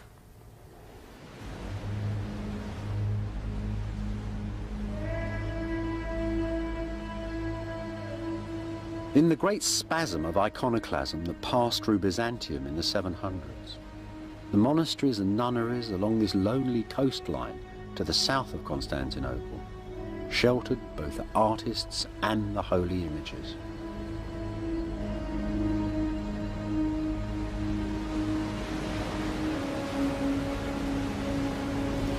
The battle for the icons ebbed and flowed throughout Byzantium like a summer storm. But you know, those pictures never really left the people. They were too much beloved. The monks really fought for them. The monks of the great imperial monasteries of Constantinople, the monks that lived here in this idyllic land along the coast of Marmara, they died for those pictures. There were icons too, even in the royal palace. The ordinary people liked them. The people in the royal family liked them. Constantine V's own son was married to a girl from Athens called Irene, who kept icons in the palace. Now, Irene was an interesting lady. She wanted the icons back. And when her son finally became emperor in his own right, she took him back to the room where he'd been born, a room of shining porphyry, and had him blinded and restored the pictures. That terrible story of Irene wasn't the end of the iconoclasm. 50 years later, they were still torturing people who liked pictures.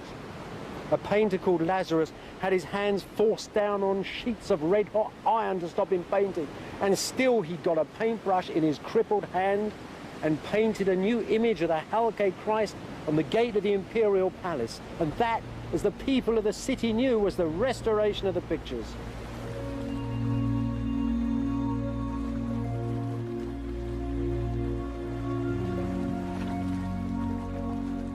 In the year 867, on the 29th of March, the Patriarch of Constantinople, one Photius, dedicated the first pictorial mosaic in the Church of St. Sophia, the great cathedral of Byzantium.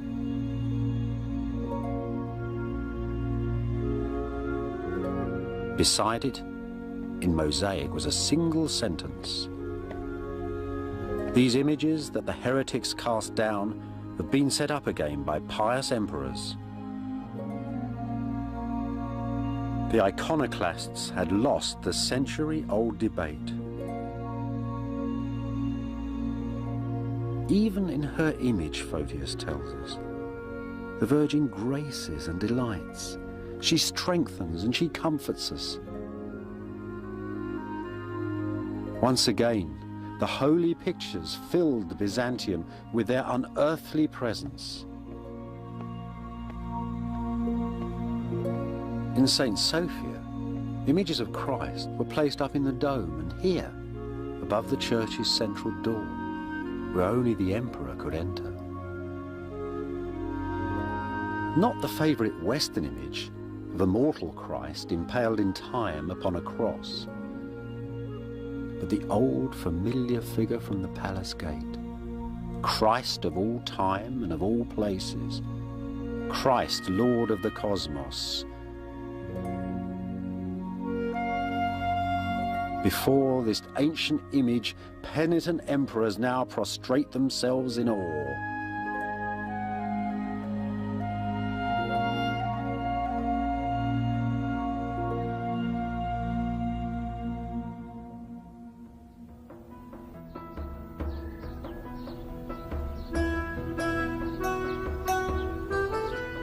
Not long ago, there was a better ending to this story. Here, in the ancient walled city of Nicaea, close to Constantinople. In the first years of Byzantium, the Christian creed had been written in this pretty little city, and approved here too, by the first council of the church. Over the following centuries, Nicaea had filled with little churches. One of them, a miniature St. Sophia, decorated with mosaics that celebrated the return of icons after the iconoclasm. Now, though, you can only see the glittering scenes in old photographs.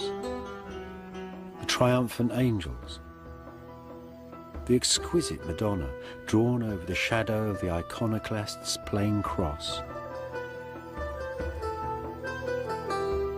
All of this was blown away in the Greek and Turkish wars of 1922, and each side still blames the other.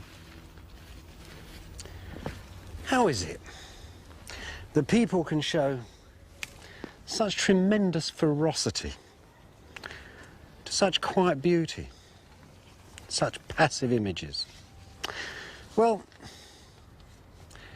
I think it depends upon the way you look at pictures. You see, that Virgin that stood here in the nave of this church, like the one in St. Sophia, wasn't like a Western picture. It wasn't just a picture of a woman in a blue dress sitting on the chair with a sacred baby. It wasn't like a record of an event. These pictures were actually intended to actually take part of the identity of the Virgin, part of the eternal cosmic identity of the Virgin. Something was there at the beginning of time and there at the end of time, and you had it in your church. As every little icon, every little picture throughout the empire refracted these bits of holiness throughout the empire. The emperors didn't want that.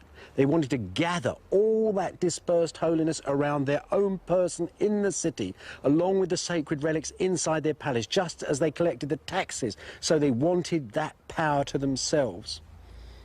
But the Byzantines came from one of the most ancient cultures of the Middle East. The people wanted their images. So the triumph of the pictures, you might say, is really a compromise. The emperor gets his sacredness, his divine power, and his taxes in Byzantium, and the people get their pictures. The compromise is the most indelible aspect of the Byzantine identity.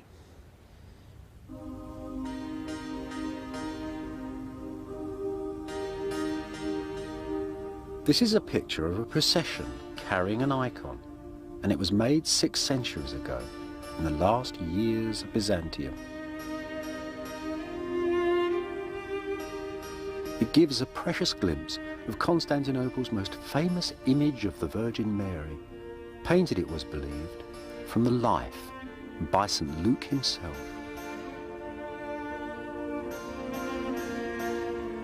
Underneath are some of those who centuries before had fought iconoclasm and found their way to paradise.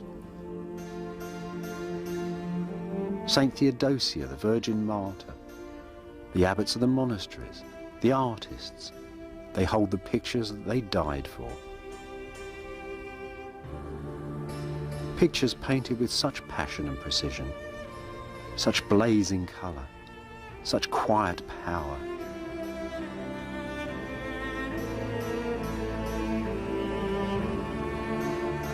They say that on the last night of Byzantium, on the evening of Monday, the 28th of May, in 1453, just hours before Constantinople fell to the armies of the Turks, that the Virgin came down into her city for the last time and took her picture back to heaven.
The Empire of Byzantium that golden dream, the climax of ancient Rome and Greece.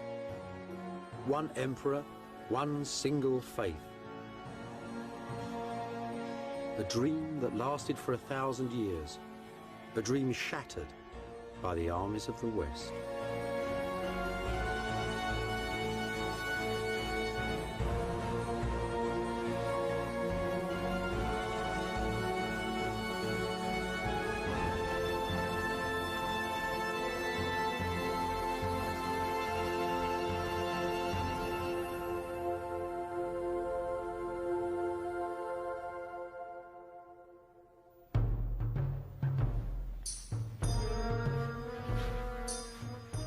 The fame of Byzantium travelled from Iceland to China, from Ethiopia to Russia, to every kingdom on the earth.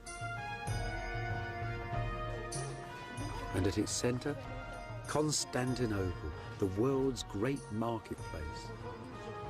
Its fabled wealth, its gold, its emeralds, its palaces, its glittering churches. A legend so rich it caused its own destruction.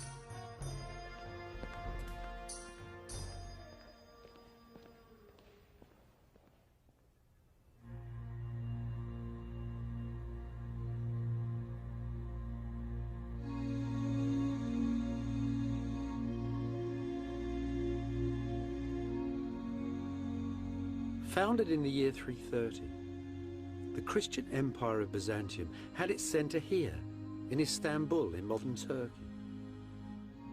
The Byzantines called this city Constantinople. 1,000 years ago, it was the richest city of them all, the eye of all the world. In the very centre, the ancient church of St. Sophia, converted now into a mosque. Here, the emperors of Byzantium met the King of Heaven, the lords of this world and the next, the centre of the Christian universe.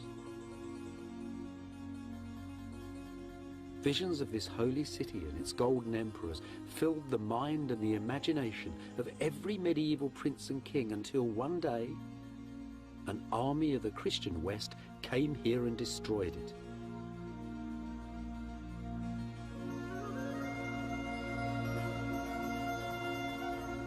Beside the church, above the sea, a shadowed park with 5 centuries of buildings in it, the Palace of Byzantium.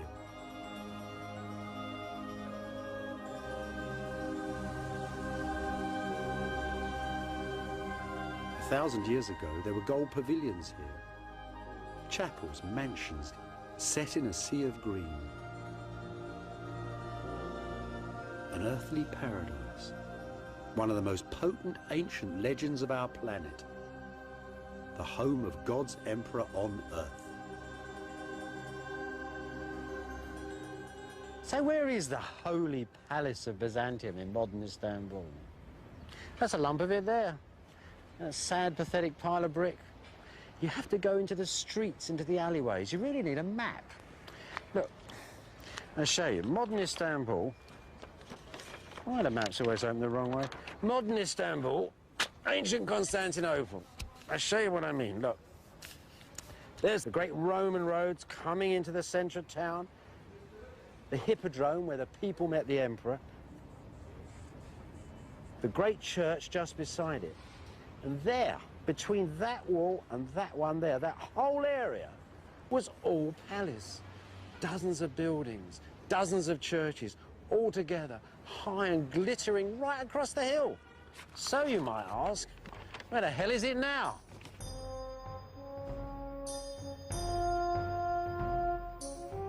The Golden Palace is buried beneath old Istanbul. The little streets are haunted by its lost pavilions, by ghosts of ancient gardens, by the shadows of its courtiers and generals. The enormous curve of the imperial racetrack still stands there, a shattered wonder of the medieval world.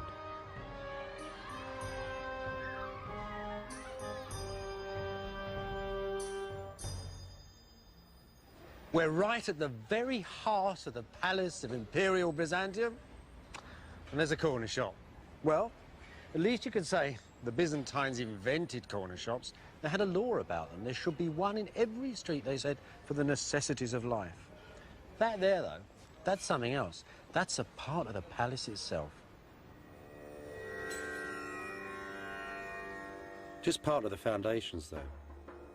Once they held a great high terrace, not that tea house up there, where the emperors walked each evening in the fading light, their fine silks flowing gently in the fresh sea breezes.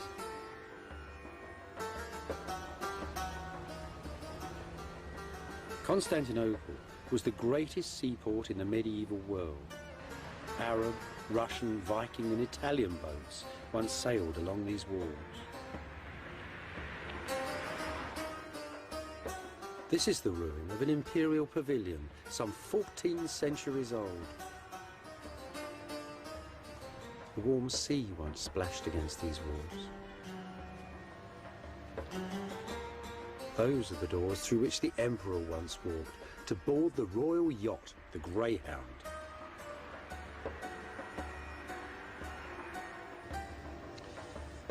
The emperors like to live beside the seaside, so it's always a good idea to, when you're walking along the seaside walls of Constantinople, to look and see if these little gates give you something of the entrance to the palace.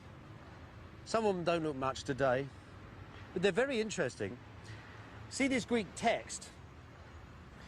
It's part of a Greek version of the Book of Habakkuk, a text we know once was laid around the base of a great statue of the Emperor Justinian that stood in the centre of the city. So this, then, is not an ancient gateway, because that statue was still standing a few hundred years ago. Where on earth can we find the picture of the Palace of Byzantium?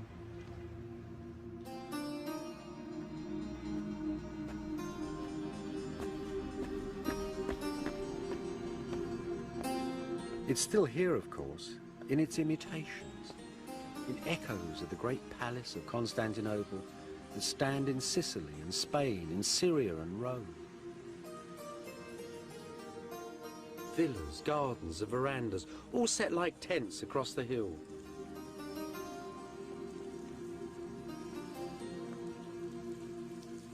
Scented courtyards, splashing fountains, a world that ordinary people never saw. Some of their very stones were plundered from the golden palace of Byzantium.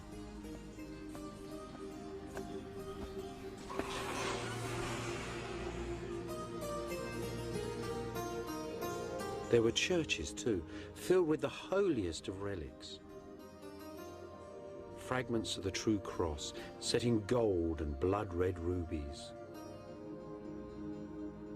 And great jeweled cups made for the emperor's own communion.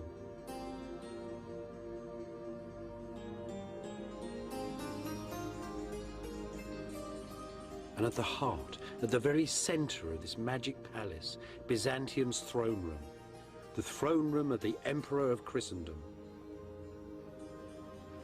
As you approach the imperial throne of Byzantium, you'd have felt as naked as a man on Judgment Day, utterly defenseless. The man who sat on that chair didn't rule by the will of God. He was the will of God on earth. He was God's instrument. He was divine providence personified. Some Byzantines believed that the end of world history would come when that man on that throne took his crown off and laid it on the rock of Calvary. It's probably the most total form of government the world has ever seen. You don't have, for example, participatory government in this. Who can participate in the will of God? You can only bow before it. You can't have morality or loyalty. You can't have good kings or bad kings, because who can know the workings of the will of this astonishing emperor? That is Byzantine politics.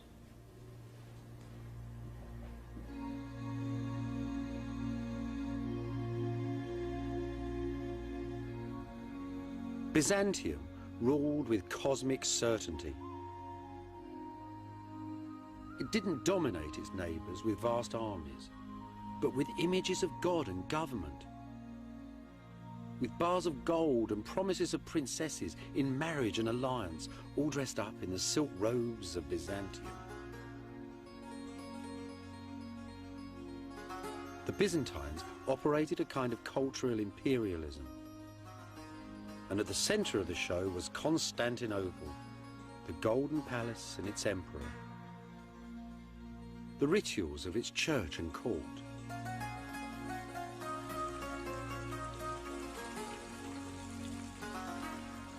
In the 10th century, diplomats and merchants, Easterners and Westerners, all give astonishing descriptions of a weekly procession that wound through the cloisters and the gardens of the palace, all filled with singing choirs, and ran up to the great church of St. Sophia. Behold the morning star, they sang, as the emperor approached. In his eyes the sun's rays are reflected. Adore him, ye nations, bow the neck to his greatness. The whole world agreed that this was the most magnificent, the most awe-inspiring sight on earth.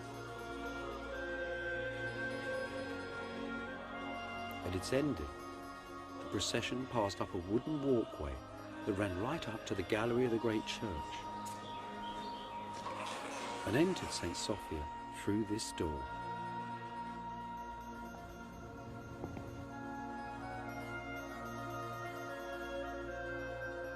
Here, high up in the gallery of St. Sophia, was the chapel of the emperors and the court.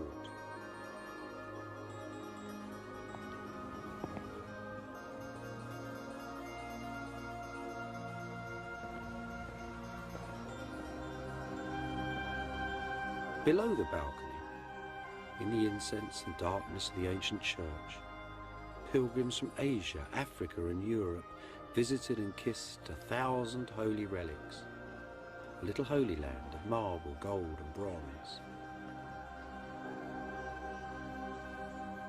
In this smaller private space above, the emperors held courtly services and were enrobed for the vast ceremonials that took place each week in the church below. And here they are still, the dynasties of old Byzantium, still walking in the grand procession from 1,000 years ago. That's the Emperor John the Good up there, all decked out in his Sunday best and carrying a bag of gold for the church. He was a good king. He was from the Commagene family. It was a noble dynasty, died out in 1185. That's his wife, Irene. She was a Hungarian princess. See, she's got blonde hair. And that poor little weedy chap round the corner is their son Alexis. John desperately wanted him to succeed to the throne, but he died young.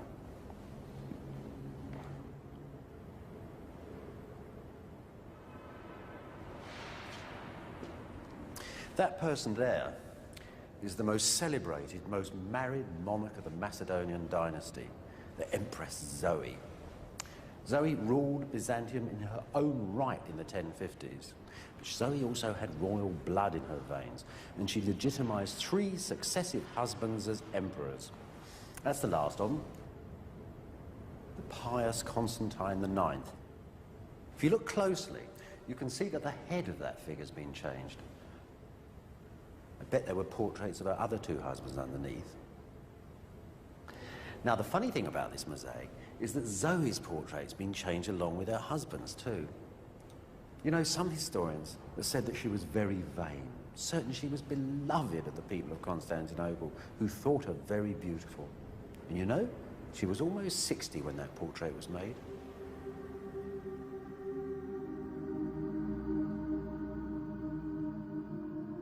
In the year 987, Russian ambassadors came south into the sun to see Byzantium.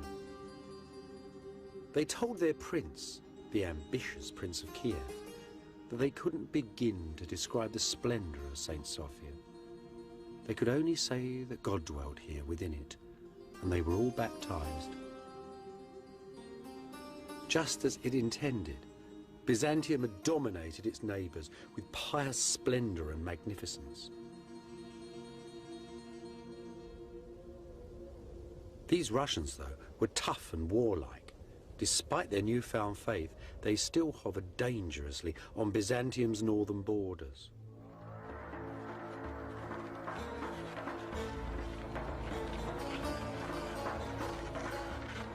Rather than dispatch grand armies to subdue them, the Byzantines employed images of God and government.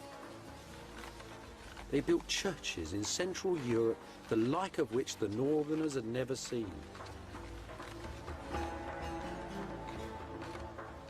And sometimes, too, the Byzantines sent bishops and ambassadors, men laden with wisdom, relics, and the word of God.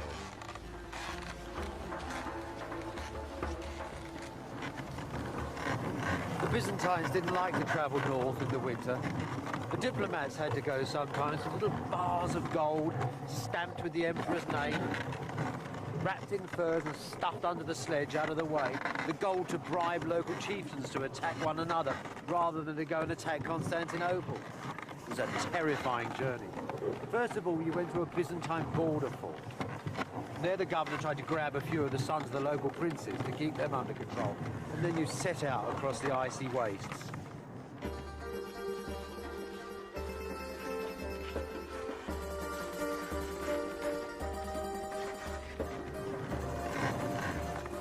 When you met some villagers, you might give them some silk, brocade, or pepper, or leather. But always out there as shadows hiding in the woods with a pecheneg. These were ancient tribesmen who really prided themselves on killing travellers and drank from their gold-bound skulls that hung from the walls of their tents, so it was said.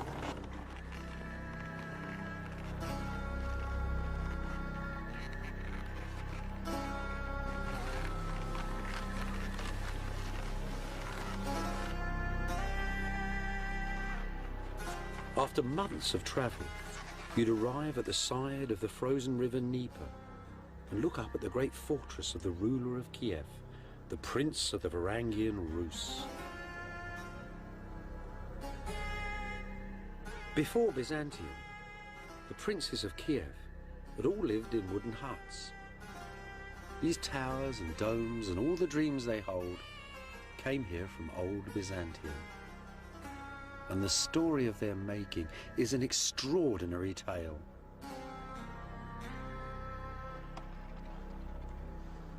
This little area here was once the centre of Kievan Rus, a little stockade just 600 yards across.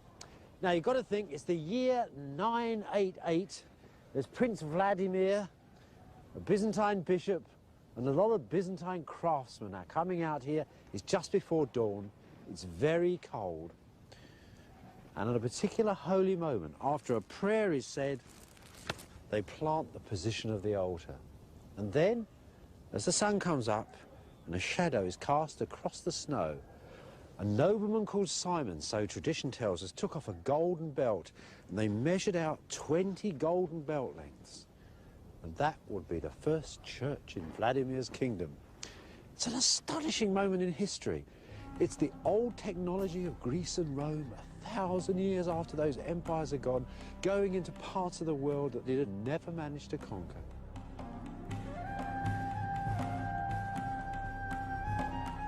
Vladimir's church is gone now. There's still a few bits of the floor left, though. Some precious relics of a tremendous Byzantine achievement.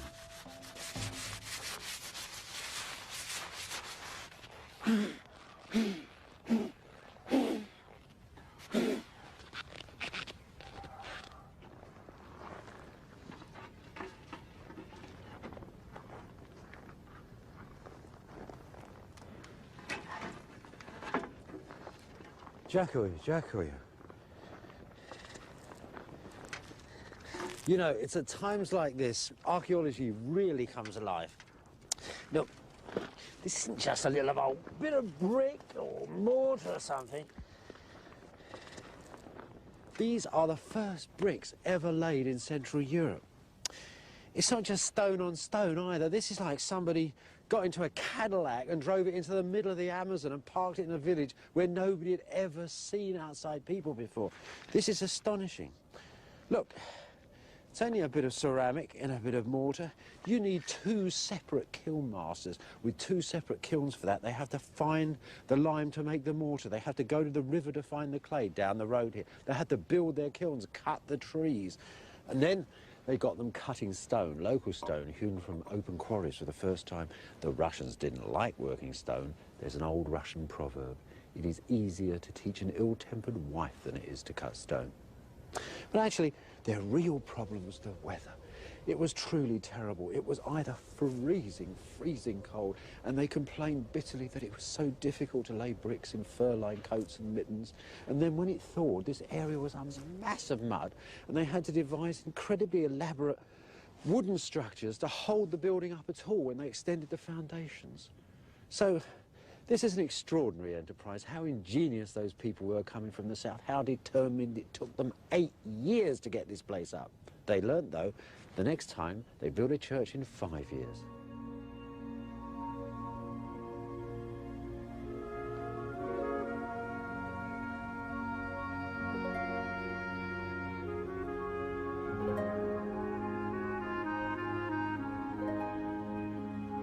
This is the church they built, the Cathedral of St. Sophia of Kiev. Beneath the old Ukrainian domes, Byzantine brick and ancient Greek geometry. These could be the walls of an imperial church in ancient Constantinople. Inside, memories of the palace of all palaces and the church of all churches, the original St. Sophia at Constantinople.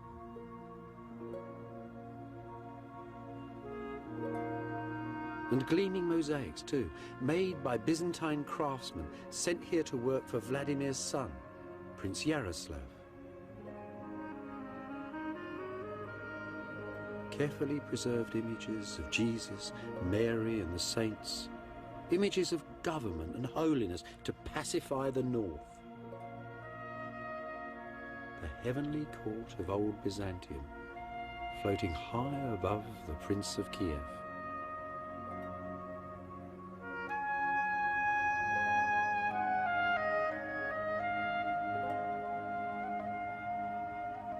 It's a heavenly court, now entirely mirrored in Yaroslav's new court on earth, aided and abetted by a Byzantine bishop who wants him to punish sinners, to feed the poor, and to fight the enemies of Byzantium.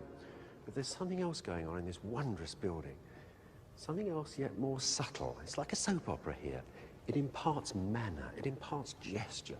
It shows you the Byzantine way of walking and talking. Between that fierce structure and this new manner, the old order of Rus was entirely swept away. But you know, despite all that, the Byzantines never really trusted the Rus. They needn't have worried, though. The Russians had learnt their lesson very, very well indeed. And centuries later, when Constantinople itself had been thrown away, when Constantinople, the second Rome, had gone, then Moscow, the new capital of the Rus, declared itself as the third Rome.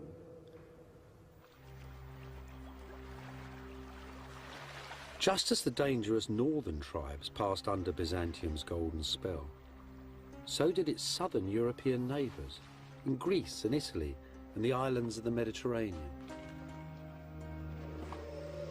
Venice, that ancient little town set on the mud banks of a North Italian salt marsh, was the owner of a powerful fleet of warships, as much a menace to Constantinople as were the tribesmen of the north.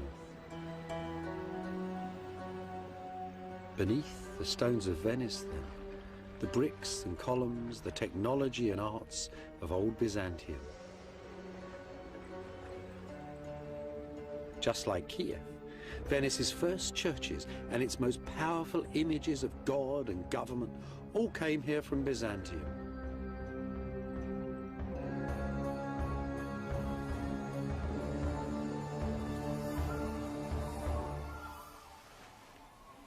This was the old Venetians' single most powerful portrait of of the face of God. The Pala d'Oro, made for the high altar of St. Mark's. It's a funny old thing, actually. It's cobbled up from all sorts of things. Gold strips, bits of jewellery, it's all there, like a magpie's nest. The single most beautiful things about this is these wonderful plaques of enamel. They're Byzantine imports. They were made in the imperial workshops in the year 1105, and they're probably copied from the decorations of a chapel in the imperial palace of Constantinople. That's Christ in the centre. All around him, and all in order, large to small, is laid out the court of heaven, just as Byzantium's foreign kings and princes decorated the emperor's court of Constantinople.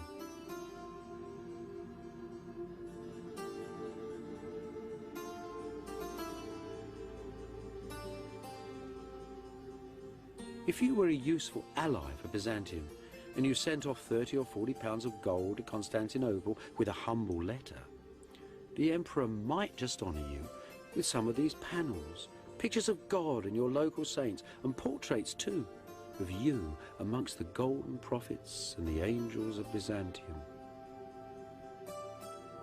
This was the power of Byzantium abroad, its prestige, its foreign policy.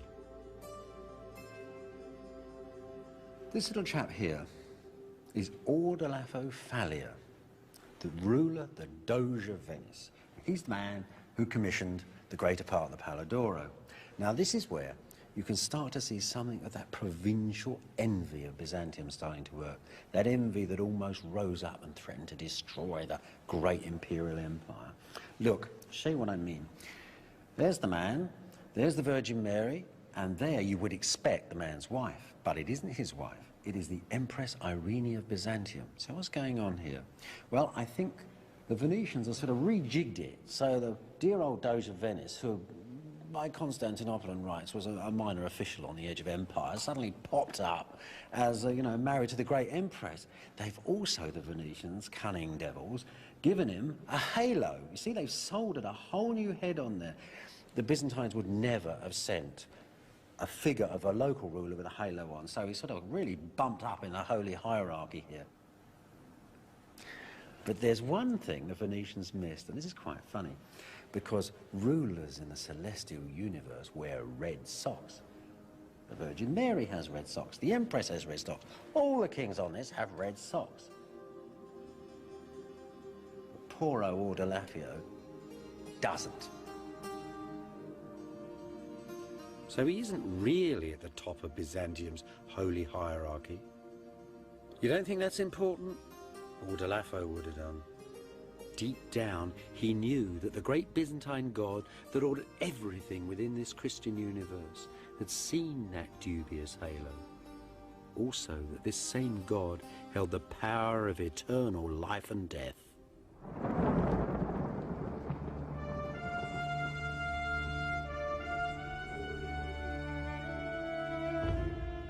By the Middle Ages, Byzantium's most powerful images of God and government had crossed the Mediterranean and penetrated Central Europe too.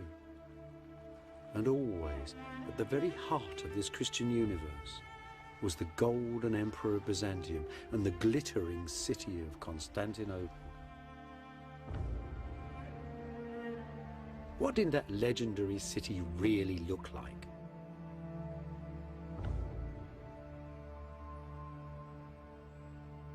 In modern Istanbul, one single precious district of the city still holds something of the air of ancient Constantinople buried underneath it. Part built from the stones of the city's ancient marketplaces, Istanbul's bazaars still stand in Byzantium's thin streets.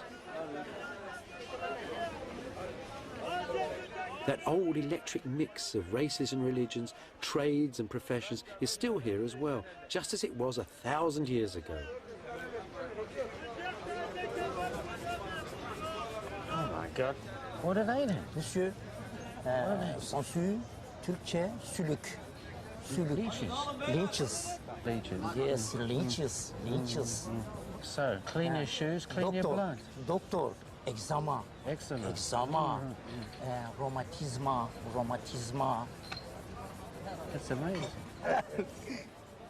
Old Byzantine leeches. Yes. It's good for everything, right? Yes.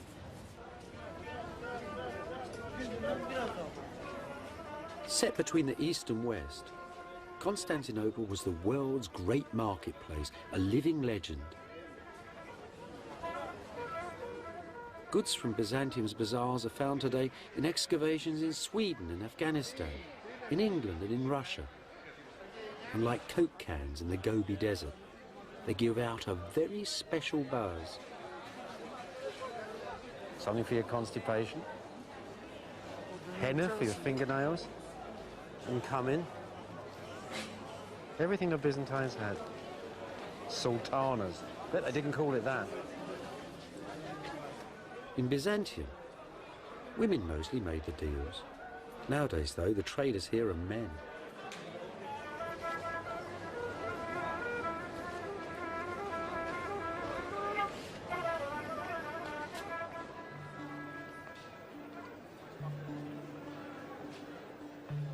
Baltic amber, African gold and ivory, Asian gemstones, Eastern silks and spices, and multinational traders, Italians mostly, buying and selling everything you could think of. There were fortunes to be made out of Byzantium.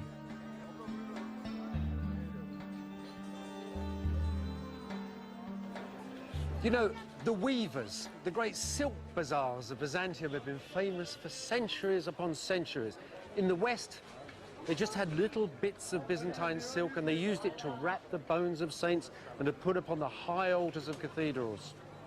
So you can imagine that when a Western diplomat came here about 950 AD and actually bought 2 whole rolls of silk for his own clothes, and he was very pleased with himself. But when the bishop got to the borders, the Byzantine customs, took the cloth away from him. They said that even great Bishop Luidprand of Cremona, embassy of the King of Germany, wasn't grand enough to wear this fine fabric. You know, the Byzantines had a knack of making great kings feel like little lads from the country.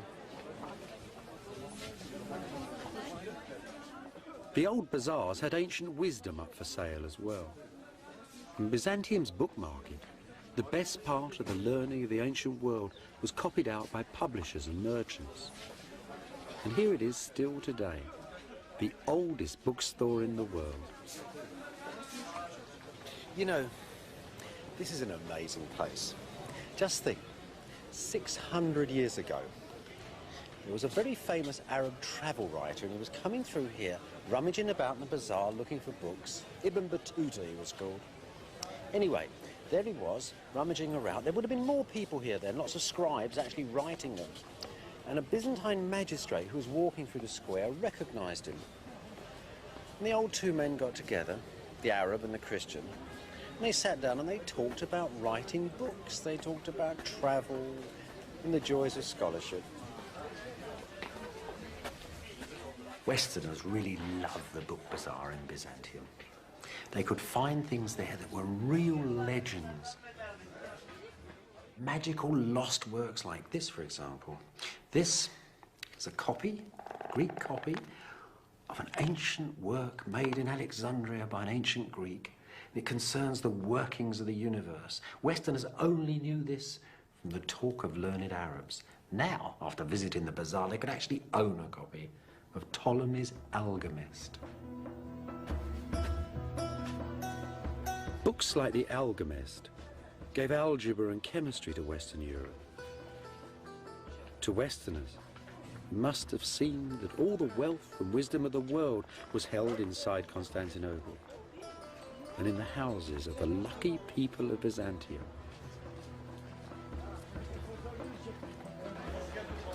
The Byzantines lived in a very face-to-face community. It was a very tight, enclosed world. They were incredibly superstitious, always looking for signs as they looked at each other, things that might change the meaning of their relationships with one another. The angle of a man's shoulders could tell you if he was having an affair.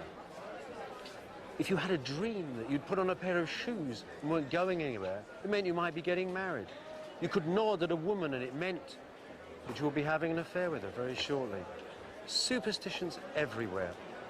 They divine the future by listening to thunder, but above all, they love charms and trinkets, things you can buy in bazaars, glittering treasures. And that is the greatest charm of all. It's been around for thousands of years before Byzantium, and it'll go on for 1,000 years beyond us all. It's a charm against the evil eye. The evil eye, of course, is envy. That thing that's so destructive inside small communities, and so destructive for Constantinople, too. Constantinople was called the eye of all the world. Everybody envied its gold and silk and pretty princesses.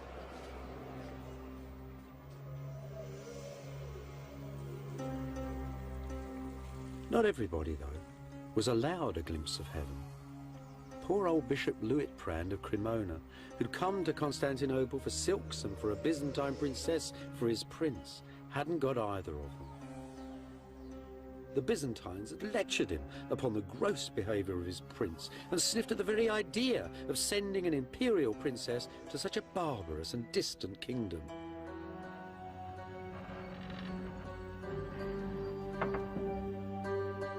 Luitprand greatly resented these haughty Byzantines, especially the great warrior emperor Nicephorus Phocas, who came to the throne in 963. You wouldn't want to meet him on a dark night, Bishop Luitprand reports to his prince. He's a monstrosity in a smelly old robe, a dwarf with the eyes of a mole, disfigured, disgraced, pig-like, an Ethiopian. Every week, Luitprand continues, like some crawling monster, the emperor walks in procession to the great church, and the singers cry, "Behold, the morning star approaches."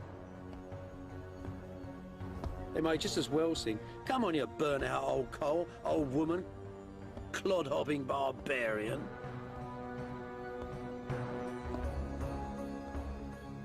As Western diplomats like Luitprand reported on the weakness of the emperors and on the 1,000 years of treasure in their city, so Western Europe's princes grew ever stronger, ever more powerful, and ever more envious of Byzantium.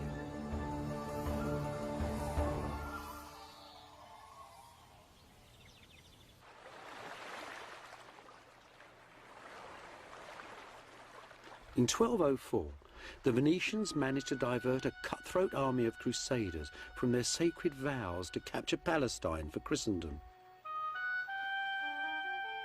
Promising them the plunder of Byzantium, they provided lists of the treasures and the holy relics inside Constantinople. On the 13th of April, Venetian war galleys sailed up to the city walls. And the knights of France and Germany, of Italy and England, jumped from the boats onto the battlements. The campaign that followed was a nasty mix of treachery and chaos. At the ending, the city's walls were breached and the imperial throne was overturned. Many Byzantine nobles fled here, to the palace of Black Eye, where they were besieged by Henry, the noble Prince of Flanders. Now, the Venetians knew exactly what was in this palace. They even had an inventory of its contents. And when the nobles gave up the fight, they took everything they could out of the building. Gold, silver, precious jewels, silk, satins, ermine, minever. The haul was tremendous. More booty, it said, was taken from this town than from all the cities since creation. Over the next 50 years, half of Constantinople was boxed up, crated, and shipped out of the city to Venice and the West.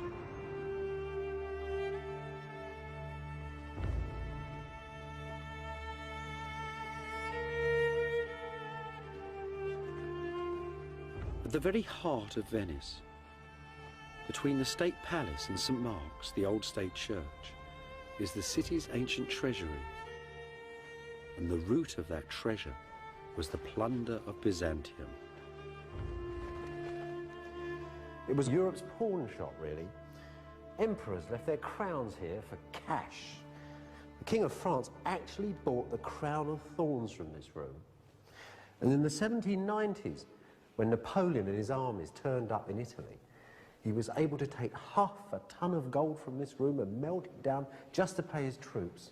But despite all of that, despite all the losses, this is still the single place in all the world when you can get a glimmer, just a flash of the treasure that once filled Byzantium. A glass bowl, enamelled with classic images, taken from the emperor's own quarters in the palace. From the palace chapels, the cups of the imperial communion.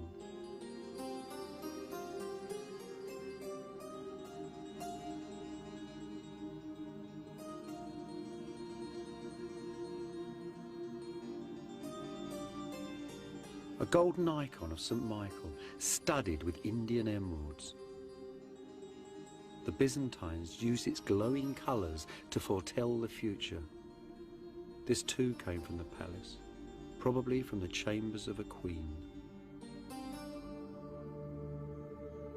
Inside St. Mark's as well, the altars filled with the holy relics looted from Constantinople. This superb Madonna, Venice's most holy icon, had been carried into battle by the Emperor Alexis Mourzouflos. The Venetians tore it from his abandoned war chariot.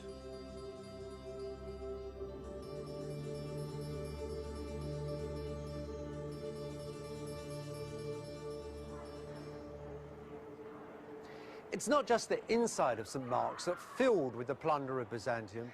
The whole outside of the cathedral is covered in stones stripped from the churches of Constantinople and shipped by the Venetian navy.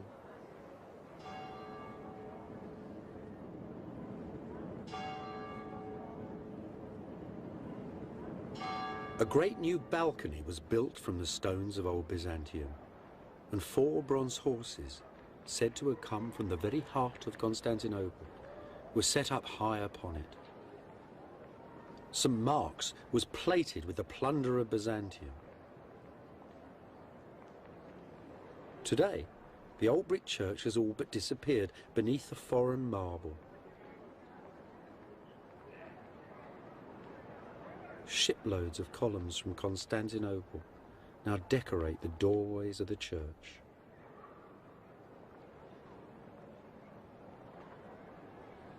These beautiful square pillars from an ancient church that had stood on the main highway of Constantinople were used as gallows. The Venetians hung criminals from them. Other fragments of this lost masterpiece once stood in Crusader chapels from Spain to Austria. This is an interesting piece. It has an amazing history. You see, when the Venetians first took the sculpture from the boat, they found that one of the feet had been broken off. So they made a new foot out of a lighter, whiter stone. You see that? Now, just a few years ago in Istanbul, a Turkish archaeologist actually dug up the original foot. So now we know where this sculpture came from. It came from a monument of Constantine the Great, the first king of Byzantium, and those were his 4 sons. Think of that. We have bits and pieces here from all ages, all styles. This stone is from Egypt, others are from Syria, from Greece. All that style, that richness that went into Byzantium then has gone to make the city of Venice itself.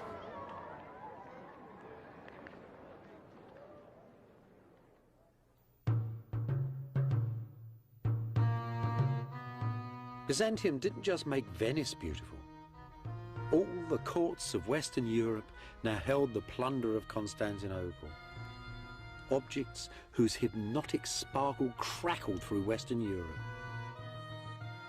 In modern Germany, The little town of Limburg still holds one of these most alien objects. A piece of the cross on which Christ was crucified, transformed by a Byzantine into one of the world's great jewels, and then carried off to Germany by Heinrich von Ullmann, a crusading knight.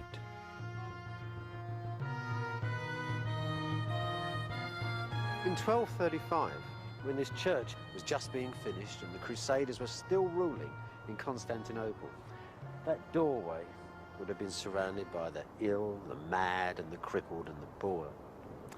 They weren't just standing there waiting for handouts. What was going on was something rather unusual. Inside this church, inside all churches in Western Europe where there was a relic of a saint, there was a special power. This power came actually from heaven. And in lieu of hospitals, that was the best thing these people could hope for, was a cure. After all, Jesus had cured the poor. Now, saints were denominated as holy men by two things: by the actions of their lives and by the fact that their bodies didn't decay. So the little fragments of bone and flesh were very important.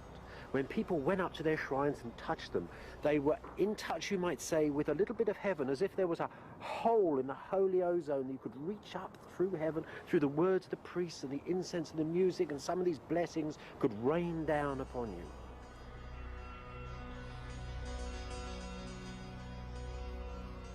The relics of Byzantium, though, weren't relics of local saints. They'd been brought from the Holy Land.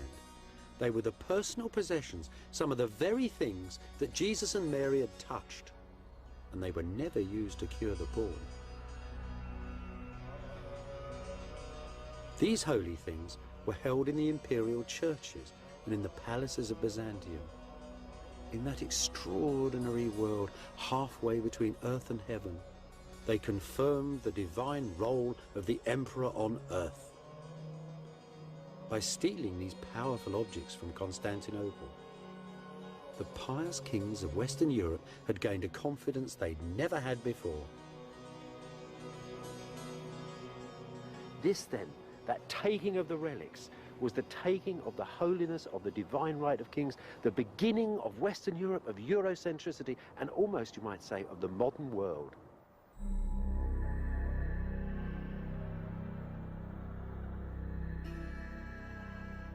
Back at Constantinople, the Crusaders' colonial administration failed.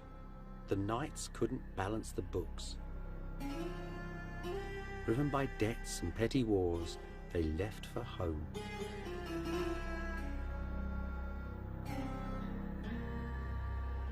On August the 15th, in the year 1260, a new emperor, Michael VIII, walked in solemn procession through the ancient gates, dressed in the imperial robes of silk and gold, with his choirs, his soldiers, and all his priests. Safe inside, he addressed the adoring people of the city, who'd laboured under foreign rule for 50 years and now celebrated the return of Christ's true emperor to the very centre of the earth. A while ago, God was angry with us and made the west into a great wind that blew us from our city, and we lived like the birds beneath the branches of a tree. But just as he'd promised Abraham the promised land, just as he granted my ancestors eternal victory, so he has given me back the sacred city. Michael might have thought that God had put Byzantium back into the center of the cosmos. The truth was, the Crusaders had wrecked Constantinople, plundered it, broken it, destroyed it, and the emperor's return to great power politics was suicidal.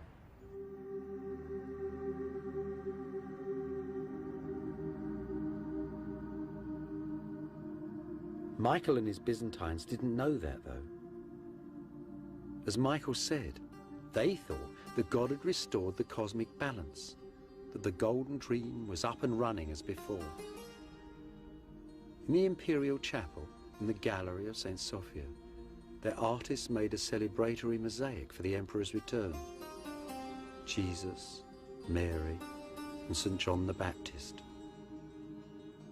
You'd think the world had never changed.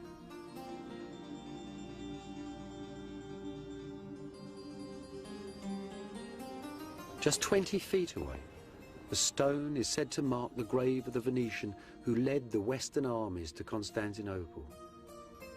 Enricus Dandolo, the man who broke Byzantium. His bones, they said, were thrown out the window into the street, and even the dogs wouldn't eat them. The great mosaic, though, humane, transcendent, optimistic, is the finest single work of all Byzantium's mosaic masters. See how it takes the light. The court of heaven shimmers in the church.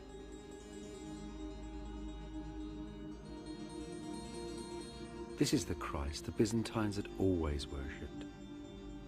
Not a Western Christ upon a cross impaled in dismal earthly history, but the old Eastern Christ, Christ of all times and of all places, Christ of the palace, Christ of Kiev and of Venice, Christ, Lord of Byzantium. The same Christ, too, whose relics and whose images now filled the churches and imagination of the West.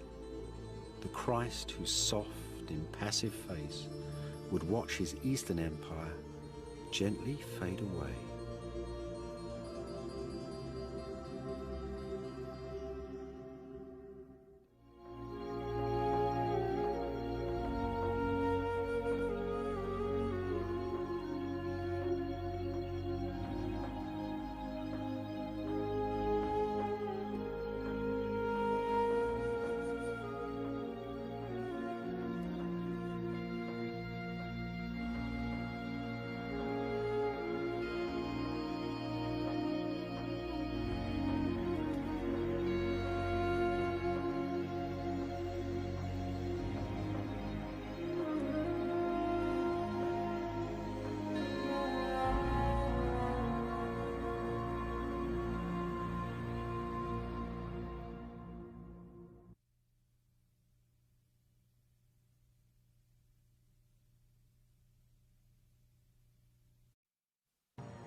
This is the story of the ending of a civilization, of the breaking of a way of life, the story of a nation facing extinction, and of the choices that its people made. The story of the ending of the Empire of Byzantium and of the beginnings of the modern world.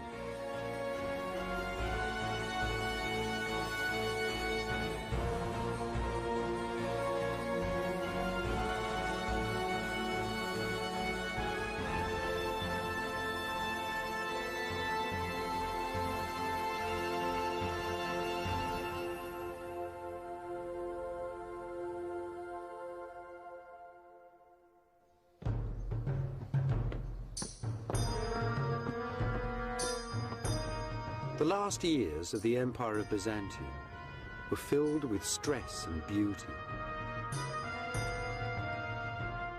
Faced with enemies, looking for friends, and always waiting for the ending. As it fell, Byzantium's ornaments, its arts and peoples settled on the West like sparks from a burning forest. Sparks that lit the Western world.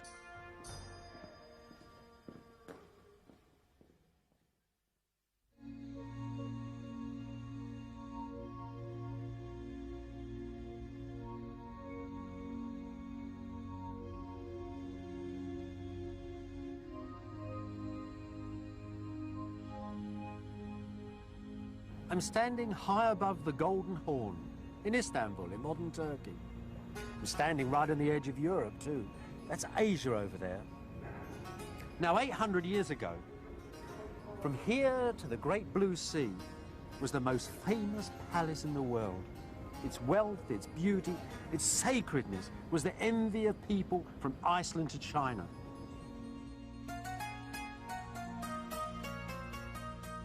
Only the angels in heaven, the Byzantines had said, knew the date of the ending of this dazzling city, the capital of the Empire of Byzantium, which they called Constantinople.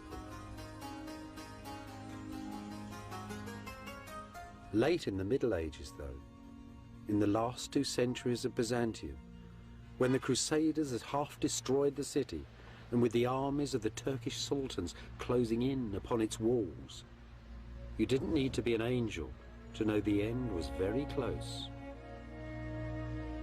The broken empire of Byzantium prepared to face its destiny. The emperors moved their palace here, to Vlachani, right on the city walls. Here they could face all their enemies, the Turks, the Westerners.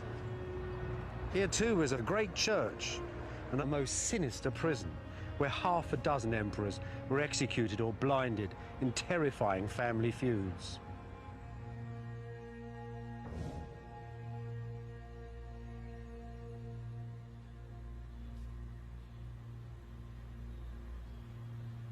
Just like the emperors, Jesus, Mary and all the saints had also moved out onto the city walls. This is the great monastery church of St. Saviour in Cora, St. Saviour in the fields. In the last centuries of Byzantium, the city's greatest icons were in this church, waiting to be paraded round the walls in times of siege.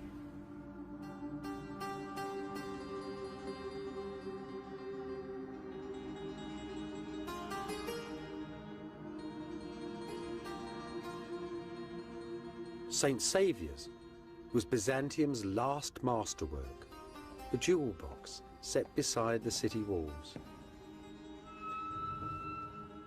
Inside these little city churches, many people found their individual answers to the most terrible dilemma that any culture has to face: the threat of annihilation, of the death of a nation. The imperial crown was stored here, alongside the holy pictures. It's said that on the last night of Byzantium, on the 28th of May 1453, as the Emperor Constantine Palaeologus was praying, the Virgin Mary came down from heaven and asked him to return the crown to her, as God withdrew protection from his holy city.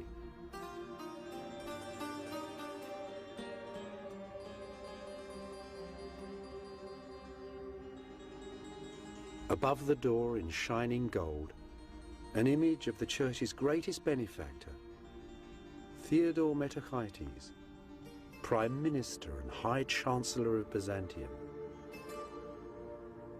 Look at him with his turban and his caftan. The very model of an Eastern gentleman.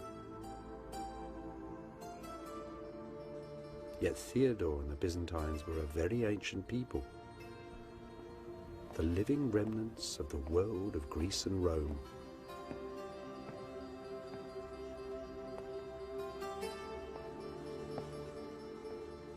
Even by Theodore's day, though, by the 1320s, the great Chancellor had come to the conclusion that Byzantium's ancient heritage was quite exhausted, that all one really had to do was to wait and pray and silently endure. His church is a meditation on eternity.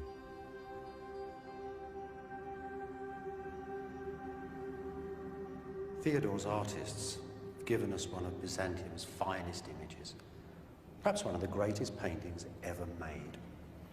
I say that because it's a painting about humanity, about the value of humankind. What's going on? That's Christ in the middle, resplendent white. He's burst through the gates of hell. He's got the hands of Adam and Eve, that's all of us, and he's pulling them from the grave. It's the hands. Look at the hands. It's the hands that's got the urgency in them. The hands that are insisting upon this resurrection, not from earthly empires, but from the value of humankind itself. It was those ideals that drove Byzantium in its final years. The idea that, like the kingdom of heaven, Byzantium was not a kingdom of this world. It was a belief in the inevitability that the world had a beginning and would come to an end. So when the emperor went onto the walls and took with him the most ancient icons of his faith and knew that he would die, he also knew that he was right.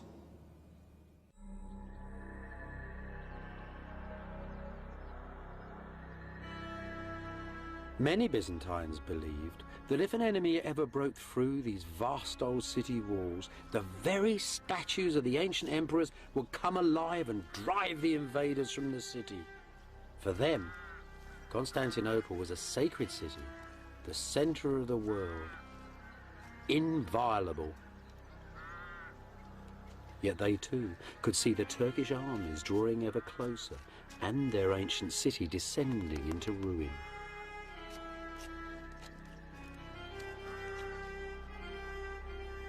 By the 1400s, many of Byzantium's brightest minds had left the gathering gloom and darkness of the crumbling city and settled in a fresh new town beneath the mountain tops of southern Greece.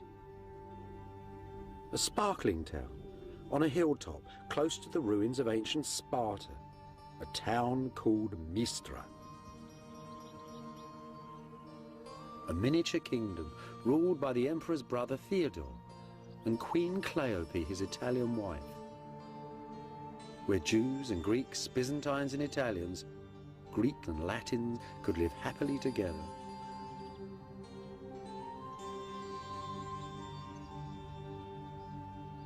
One of the lovely things about Mistra is how small it is, how tiny, how human.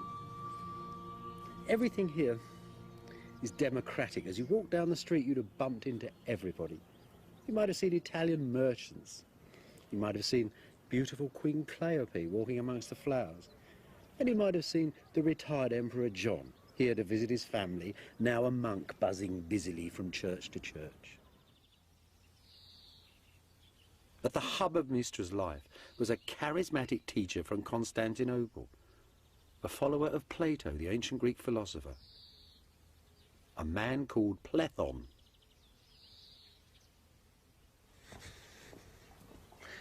In Plethon's time, Mistra was already famous. It was a little paradise, they said.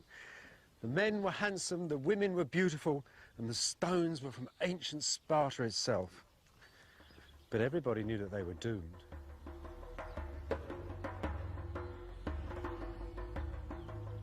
Here, Plethon founded the last academy of Greek philosophy. Here, he taught future patriarchs of Constantinople and future cardinals of the Church of Rome as well. As they mingled with the philosophers of late Byzantium, for a brief while, Western visitors to Mistra witnessed the last flowering of the living world of ancient Greece. This is the estate of a grand Byzantine nobleman. Not much left of the garden, just a few wild herbs and a little spinach. But you know, Plethon must have lived in a house like this. It really corresponds to the old philosopher's way of thinking about things. Upstairs, the noble family. Downstairs, the servants and the animals. The third class would have been the merchant classes. Lived in a bit of a smaller house. But this is grand. Look at the fireplace.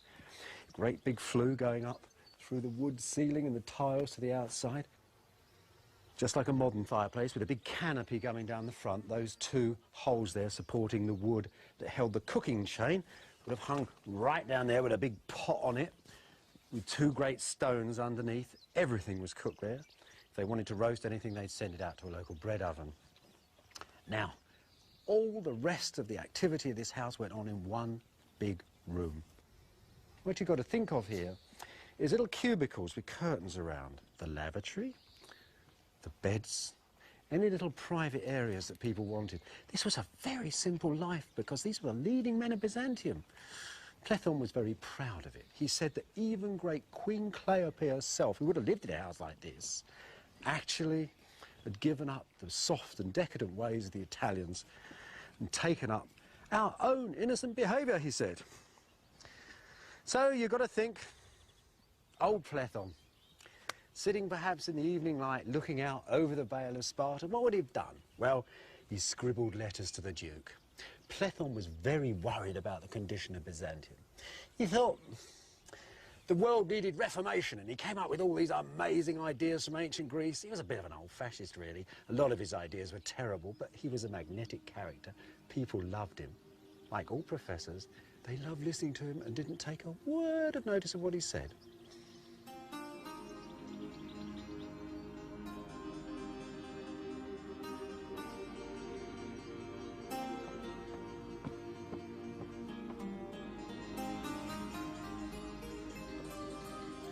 At the heart of Mistra was the court. And at the heart of the court, this little pretty church, named after the great old court church of Constantinople, St. Sophia.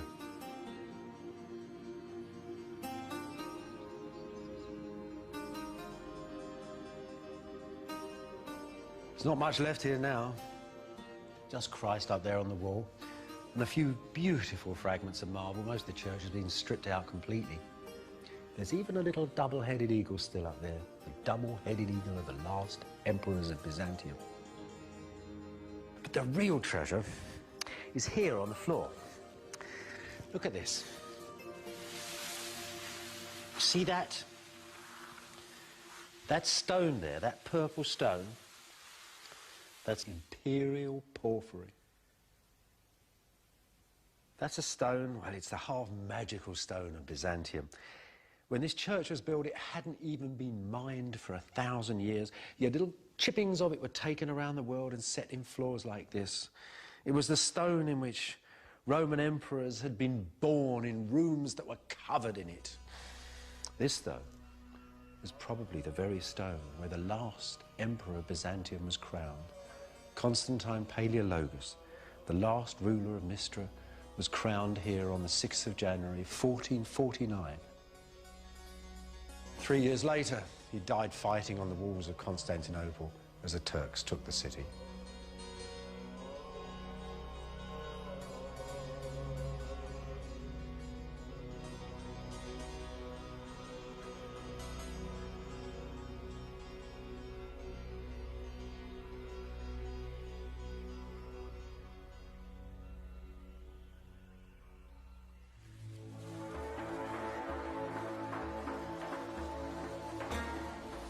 In the 13th century, a family of nomad Turkish shepherds called the Ottomans packed their tents and rode out of Central Asia.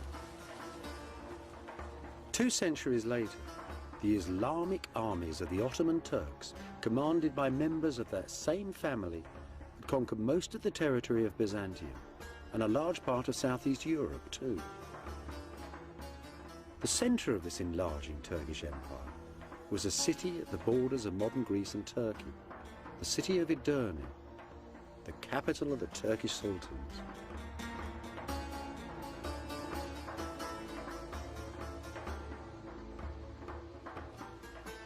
In those days, Edirne was a hectic international city, the city of great mosques, hospitals, concert halls, munitions works, and grand bazaars.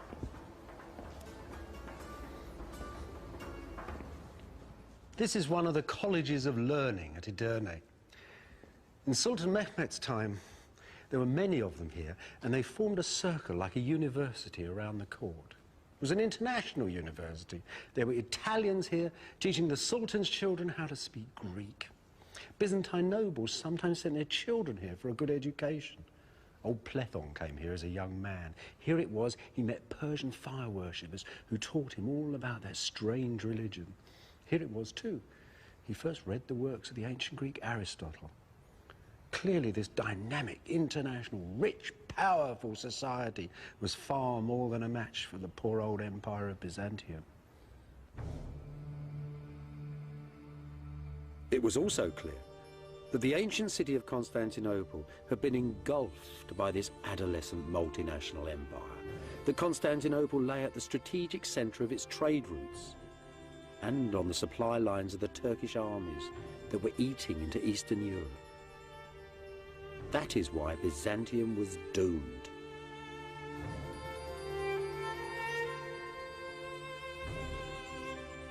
In 1438, the Emperor John VIII sailed out of Constantinople in a last attempt to beg aid from the reluctant West in his struggle with the Turks.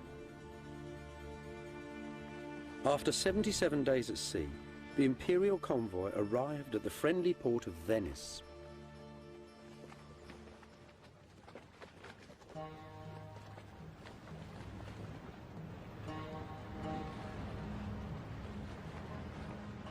The West had always said that military aid for Constantinople was dependent upon Byzantium's reunion with the Church of Rome. The churches of the East and West, Greek and Latin, had split apart 6 centuries before. So the Emperor John had sailed with his theologians and his bishops, not his generals or his admirals. In all, some 700 people on the sea, the scholars of Byzantium. Plethon, too, had come especially from Mystra in Greece, as had many of his pupils.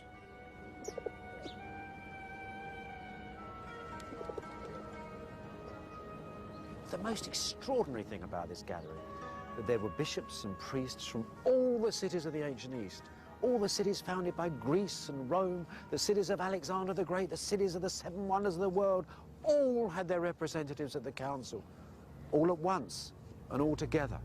It was as if the old world had come to meet the new. But there was plague abroad in northern Italy.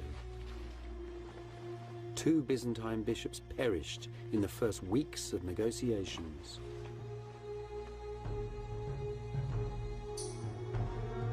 The emperor and his retinue rode away from danger, over the mountains and down to the central plain of Italy. Here, perhaps, at Florence, they might forge that union with the West that Byzantium so desperately needed.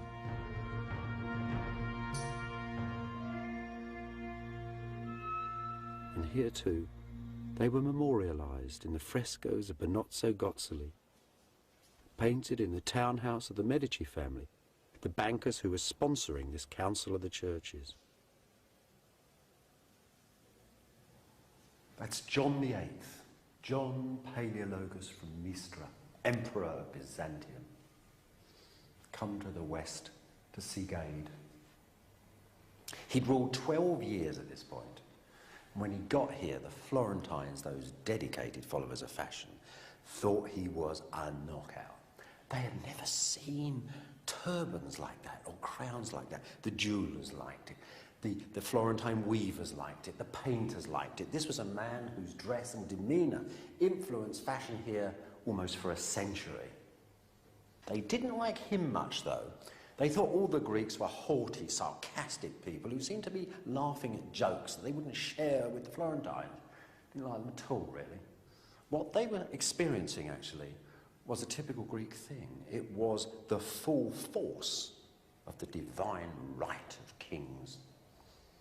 See, in the West that had rather diminished. The West that had pinched the idea of the emperor had now taken to electing Western emperors. They were confirmed by popes. There was common law, power in the West that seeped down and down and down away from the man who now was like only at the top of a vast pyramid of power. In Byzantium, everything resided in the one man. Now, in the West, and here it is, out for a stroll in the country, Cosimo and the other 700 Medici, all on their horses. This is entirely reversed. I mean, here you've got a man who is a banker, a politician, a multinational businessman, you might say. The West was entirely different. The central disagreement, then, was about these different attitudes to power in East and West, about power and precedence amongst the lords of earth and heaven. Most of the Byzantines, though, were insulted at the very idea of arguing about God, whose majesty and dignity was beyond all human understanding. They thought that the clever Roman clerics they faced each day were simply impertinent and immature.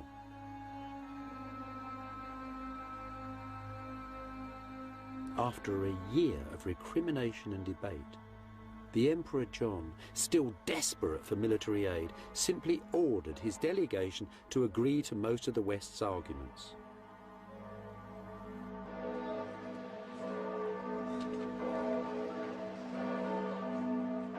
On the 6th of June, 1439, a great act of union was signed in Florence Cathedral, right under the huge, beautiful, brand new dome.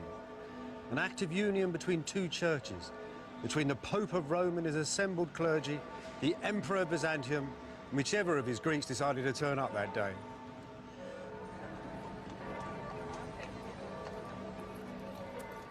The real buzz in Florence, though, wasn't in the great cathedral, it was in the streets. The Byzantines were here. These weren't the old school teachers that rich Florentines paid to teach their kids. These were the geniuses, the brightest minds of Byzantium. And here they were, carrying all the wisdom of the ancient world, it seemed. Now, the brightest of all these Greeks was Plethon. He taught practically all the people in the Greek delegation. He came straight from Mystery. He was very old. He was 80.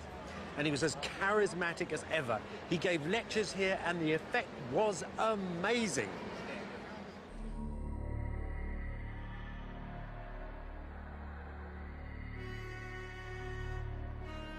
Back at Constantinople, though, the union with Rome caused riots. Italian priests were insulted in the city's churches, and Western Europe sent no aid. Disillusioned, disappointed, the Emperor John died a few years later and was buried here in the monastery of Christ Pantocrator, Christ, Lord of earth and heaven. And at this same monastery, Gennadius the theologian preached that the union with Rome would bring down the wrath of God upon Byzantium.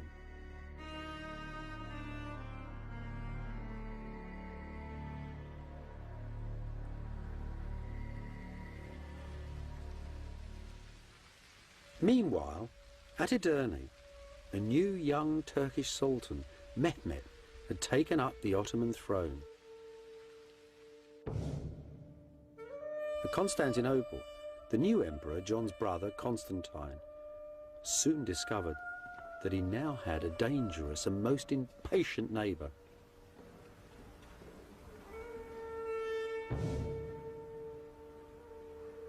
In April 1452, there was a huge row at the court of Sultan Mehmet II. Byzantine ambassadors had turned up complaining that the young man was breaking all his father's treaties. He was too. He was building a huge castle right next door to Constantinople called the Cutthroat. It was the first stages in his planned attack upon the city. And now, in his reply to these ambassadors, he tried to scare the pants on them. Listen to this. These are his very words. Have you the right or the power to control my actions on my own territory? Inform your king that I am very different from my father, that my resolution surpasses all my ancestors.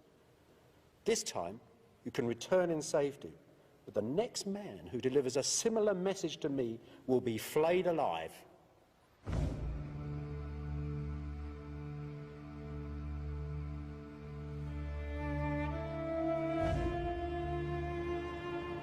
Back in Constantinople, the new emperor, Constantine XI, reluctantly composed his reply. "It is clear," he said to the Sultan, "that you desire war more than peace. So let that be your desire.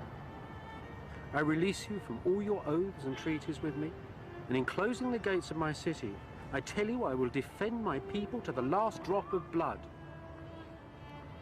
The Turkish mosques in Byzantium were shut. The Turkish troops who were sightseeing in the city were thrown out the gates. Byzantium was at war.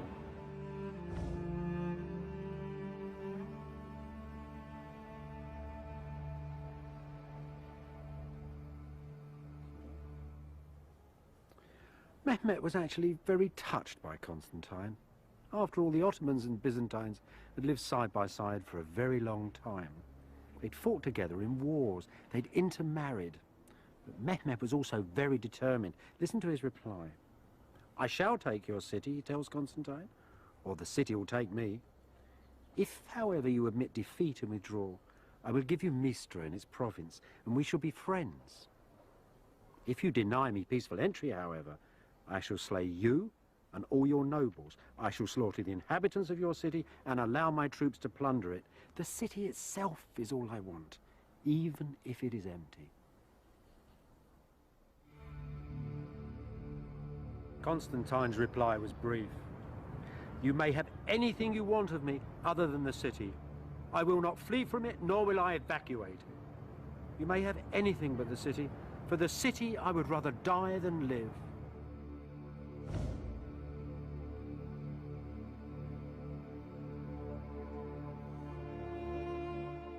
On the evening of the 28th, the Sultan Mehmet addressed his armies standing assembled outside the city walls.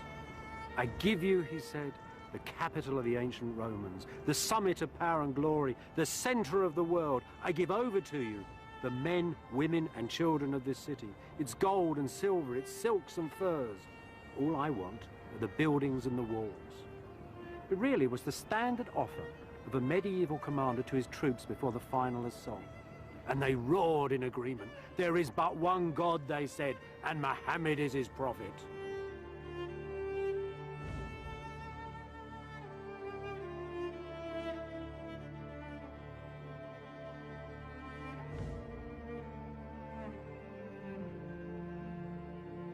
On the fringe of empire, high in the mountains of northern Romania, contemporary Byzantine artists made precious records of the fall of Constantinople.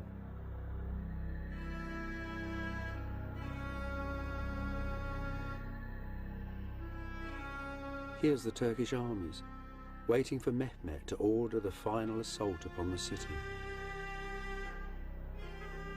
The cannons, large as dragons it was said, brought down from Edirne to pulverize the city's vast old walls.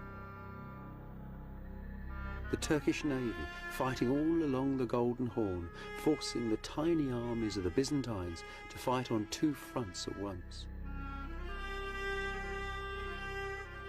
On the city walls, the Byzantines parade the holy icon of the Virgin, the city's sacred shield, just as they had done for 1,000 years and more. Every hole, each crack and weakness in the ancient walls is strengthened by the prayers of priests, the women and the children. There's the emperor, ordering the walls repair with rocks and stones, and the empress too with her ladies. Here though, the artist is in error. There was no queen.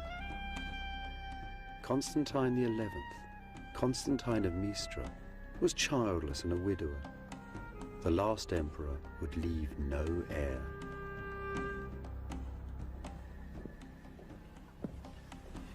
On the last day of Byzantium, an eerie quiet fell over the city. Mehmet had told the Turks to rest for a whole day before the last assault. He gave the emperor time to walk with all that was left of the armies and nobles of Byzantium once again into the great church, and there, after all their arguing at Florence, the Greeks and the Latins joined together in a last service, and the emperor went to the altar and was given the last rites. Then he walked back to the palace, and there he made a speech to his commanders. A speech, you might say. It was the last speech of the ancient world. He encouraged them not to be frightened when the Turks attacked. He said that their ancestors, the ancient Romans, were terrified when Hannibal's elephants had charged towards them, that they hadn't run away. Because they were human beings, people with will and mind, and not given to animal desires, and that he and his commanders had mind and will and God and belief upon their side. It was those beliefs of mind that stem back to Greece and Rome and fuel the modern world. And then Constantine, the 11th of that name, went with his men back to the outskirts of his empire, to the walls now of his city. And there he died, the ruler of Rome, the king of Christendom, and the emperor of Byzantium. What actually happened to him is a mystery. Turkish historians tell us only that the emperor was very brave. That Constantine died fighting by the city gates. "The city is taken," he's supposed to have cried, "and I'm still alive." And he ran off towards the battle and into the flash of legend. The man then killed 10 pashas and 60 soldiers with his lance, and at the end poor Constantine was toppled from his horse and cried to God Almighty, the creator of the universe. And the Turks cut off his head and stuck it on a pole.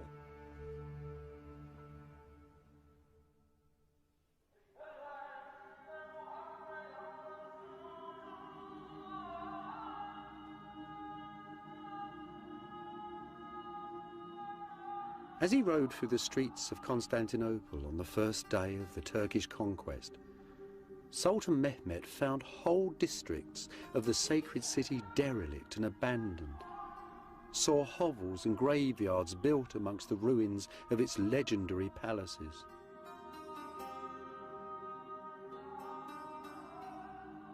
He was awed, though, by the imperial church of St. Sophia, and declared its venerable shell to be a building made for God.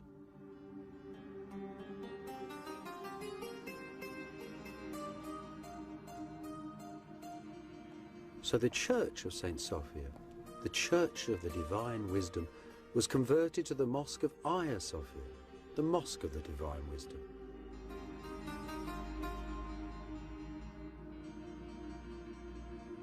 Images of old Byzantium had glimmered at the edge of Asia for 1,000 years.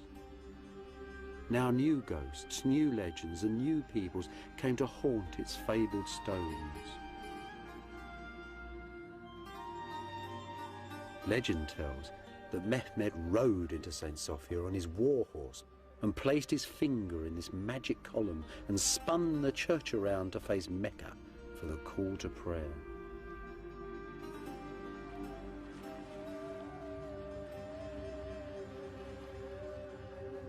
History tells that the Sultan ordered the tomb of Constantine the Great, the founder of Byzantium, to be demolished, along with the burial church of the ancient emperors, and this great mosque, the funerary mosque of Mehmet the Conqueror, was put up in its place.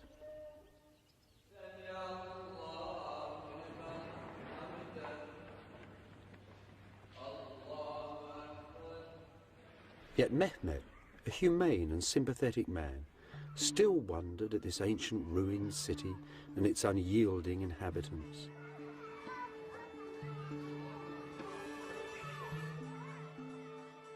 The most eminent Byzantine left alive inside the city was Gennadius the theologian.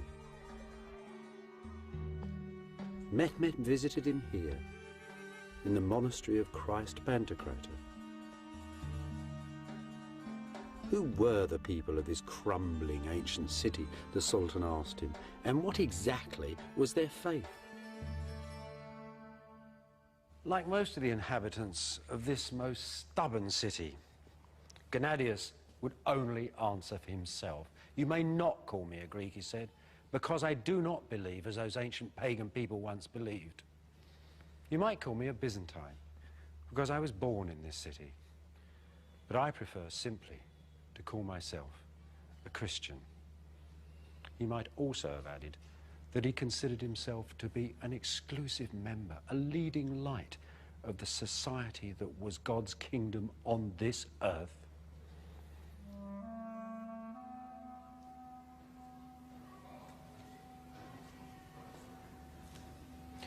Mehmet was pleased enough with the old boy's answer to give the penniless church a bag of gold, make Gennadius its leader, to give him a white mule, and to give him authority too over all the Christians of his empire.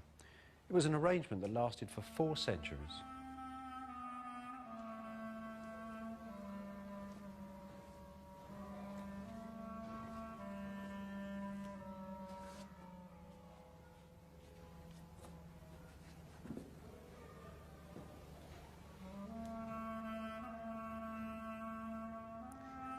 As for Gennadius's beloved monastery, well, its church became a madrasa, an Islamic public school, and one Zarek became a very famous preacher in this city.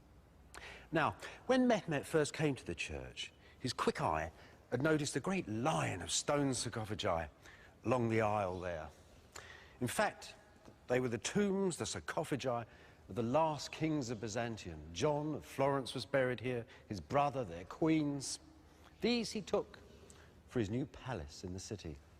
He also took a slab of stone laid in that trench over there. For centuries, pilgrims had believed that that had been the very slab of stone on which the body of the Lord Jesus Christ had laid after the crucifixion. They said you could still see Mary's tears upon it, glistening like pearls. Over the centuries, Zayrik's school became a mosque. The district became quite poor. The mosque sold off its great white shining marble pillars and put in these baulks of stone instead. And the great screen, the altar screen from the church, whose golden panels now stand on the high altar of St. Mark's in Venice, were turned into that, a minbar, a pulpit for reading the Quran. So it all seems to have gone, doesn't it? But there's still something here. If you lift the carpets of the mosque and go through to the ancient floor underneath, then you'll see a memory of Imperial Byzantium.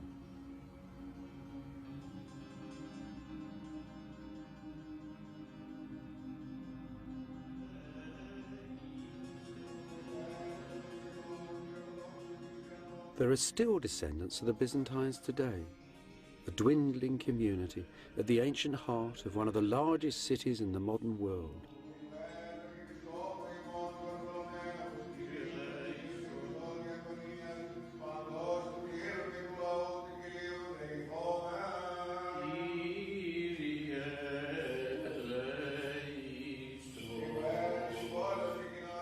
Their worship in this sole-surviving ancient church is guaranteed by the proclamations of ancient sultans hanging on its walls.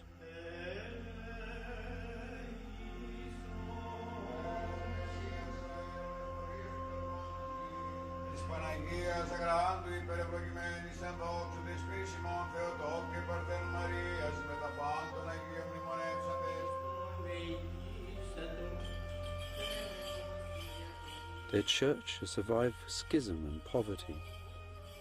For a while, the deep distrust of Rome led them towards Calvinism. But here they are still, in their holy city, with their own faith.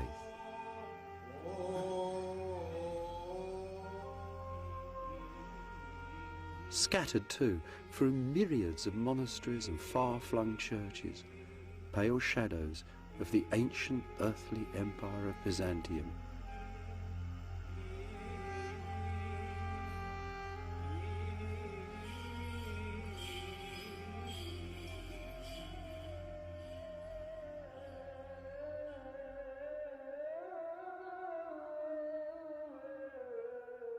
Most of Constantinople's ancient churches, though, were soon converted into mosques.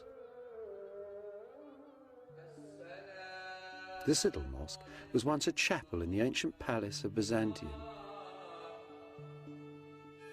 Endowed with lands and properties, these converted churches were transformed into self-financing charitable trusts, the religious and financial centres of the city's neighbourhoods, and the means by which Constantinople was converted to Islam and revived.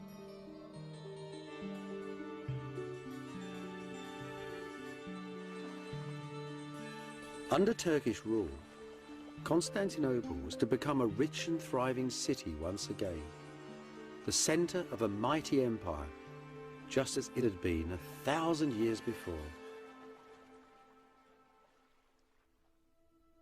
Just before the conquest of Constantinople, a radical young bishop called Bessarion, Plethon's most brilliant pupil, had returned to Italy and had been made a cardinal of Rome.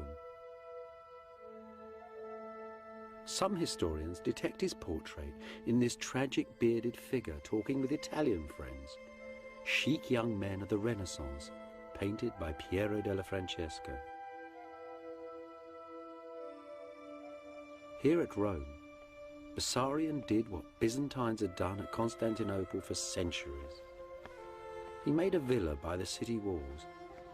This villa, one of the first in the modern Western world. A memory of old Byzantium. Bessarion spent his life making a memorial for Byzantium by founding an academy of scholars.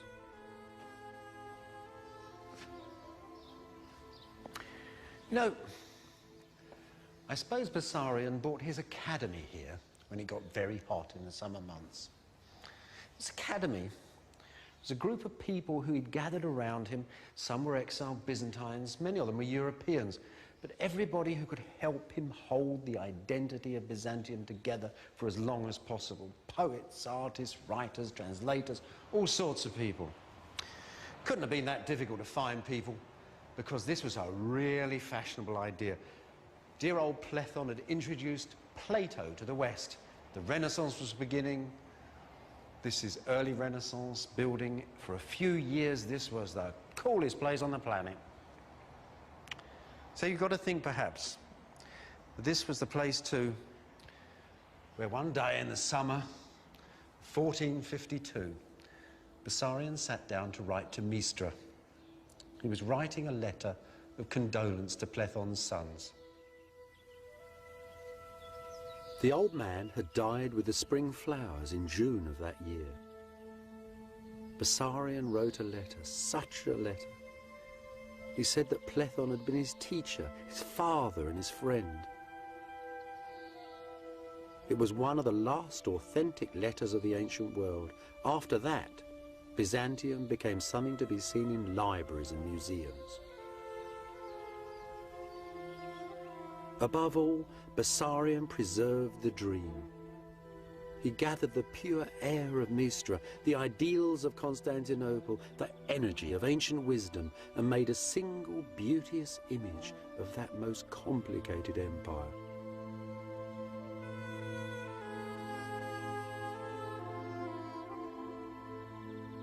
Bessarion was an enabler, a producer, a preserver of ideas and images, the assembler of the largest Byzantine library the world has ever seen. A collection whose fragments are still stored in the great libraries of the West. The man was Mr. Byzantium. He supported huge numbers of fellow exiles.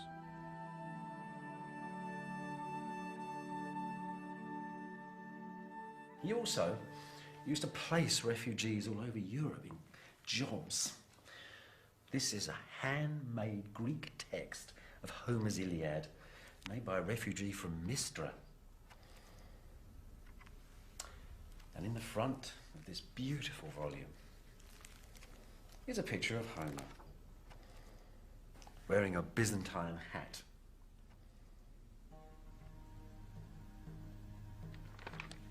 The West had seen nothing like this flood of wisdom that was pouring from Byzantium. Homer, ancient Roman law, and a myriad of other texts. And they'd seen nothing like Bessarion's academy. Part of the modern world, its science and its scholarship, was started by these exiles from Byzantium. Platon and Bessarion first taught the West old Plato's heady individualism that so fills the modern world. Bessarion, too, told a Westerner about an ancient text that inspired Columbus to sail west from Europe on the east wind to America.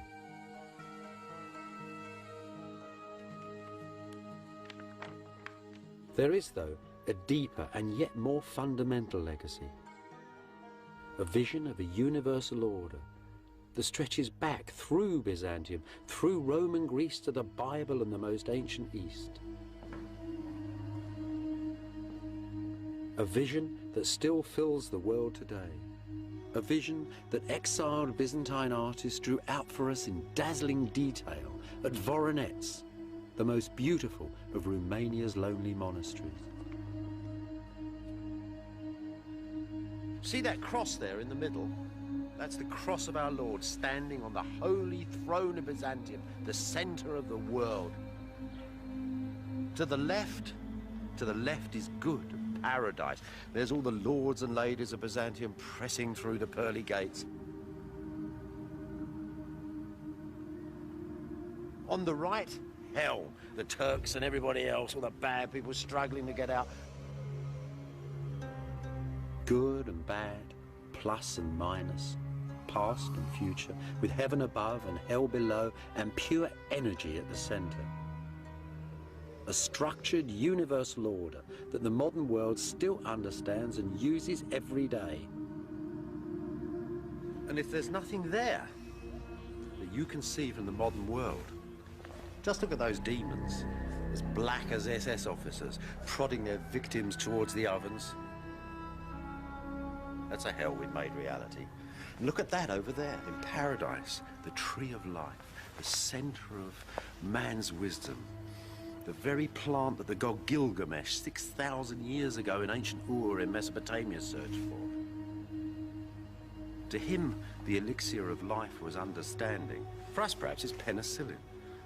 Then again, there's something here that's unique. Above all the bustle of the world, the lords and ladies, the gods and demons, coming through and behind the very scroll of time itself, the Lord of the universe.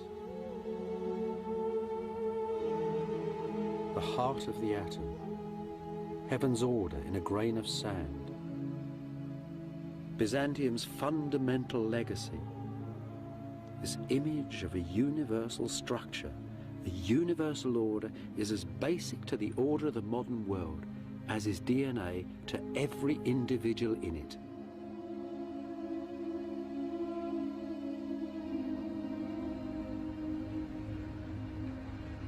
Nowadays, Constantinople, the heart of old Byzantium, is called Istanbul, an old Byzantine phrase that simply means the city. Inside the modern city, though, the past is disappearing.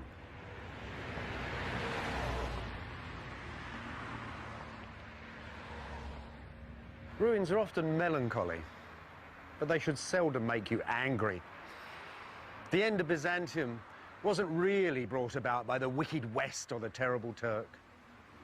Things pass, as the poet said. If the cowboys had never shot the Indians, the Great Plains would not be filled with shining teepees and herds of buffaloes. Nonetheless, we should honor the past and cherish it. It's a memory, a solid memory of our beginnings. And think of Byzantium too, as a flash of silver, as a dream of jewels, as an image of a god sitting on a golden throne and of an emperor sitting in this palace in his imitation. Think of the culture that gave us the rule of Roman law, and the image of a holy mother, much beloved, caressing a baby child. And think of Byzantium too, this extraordinary empire set between the East and West, whose very ending set those two things far apart, but in whose own time gave so many good ideas to both of them.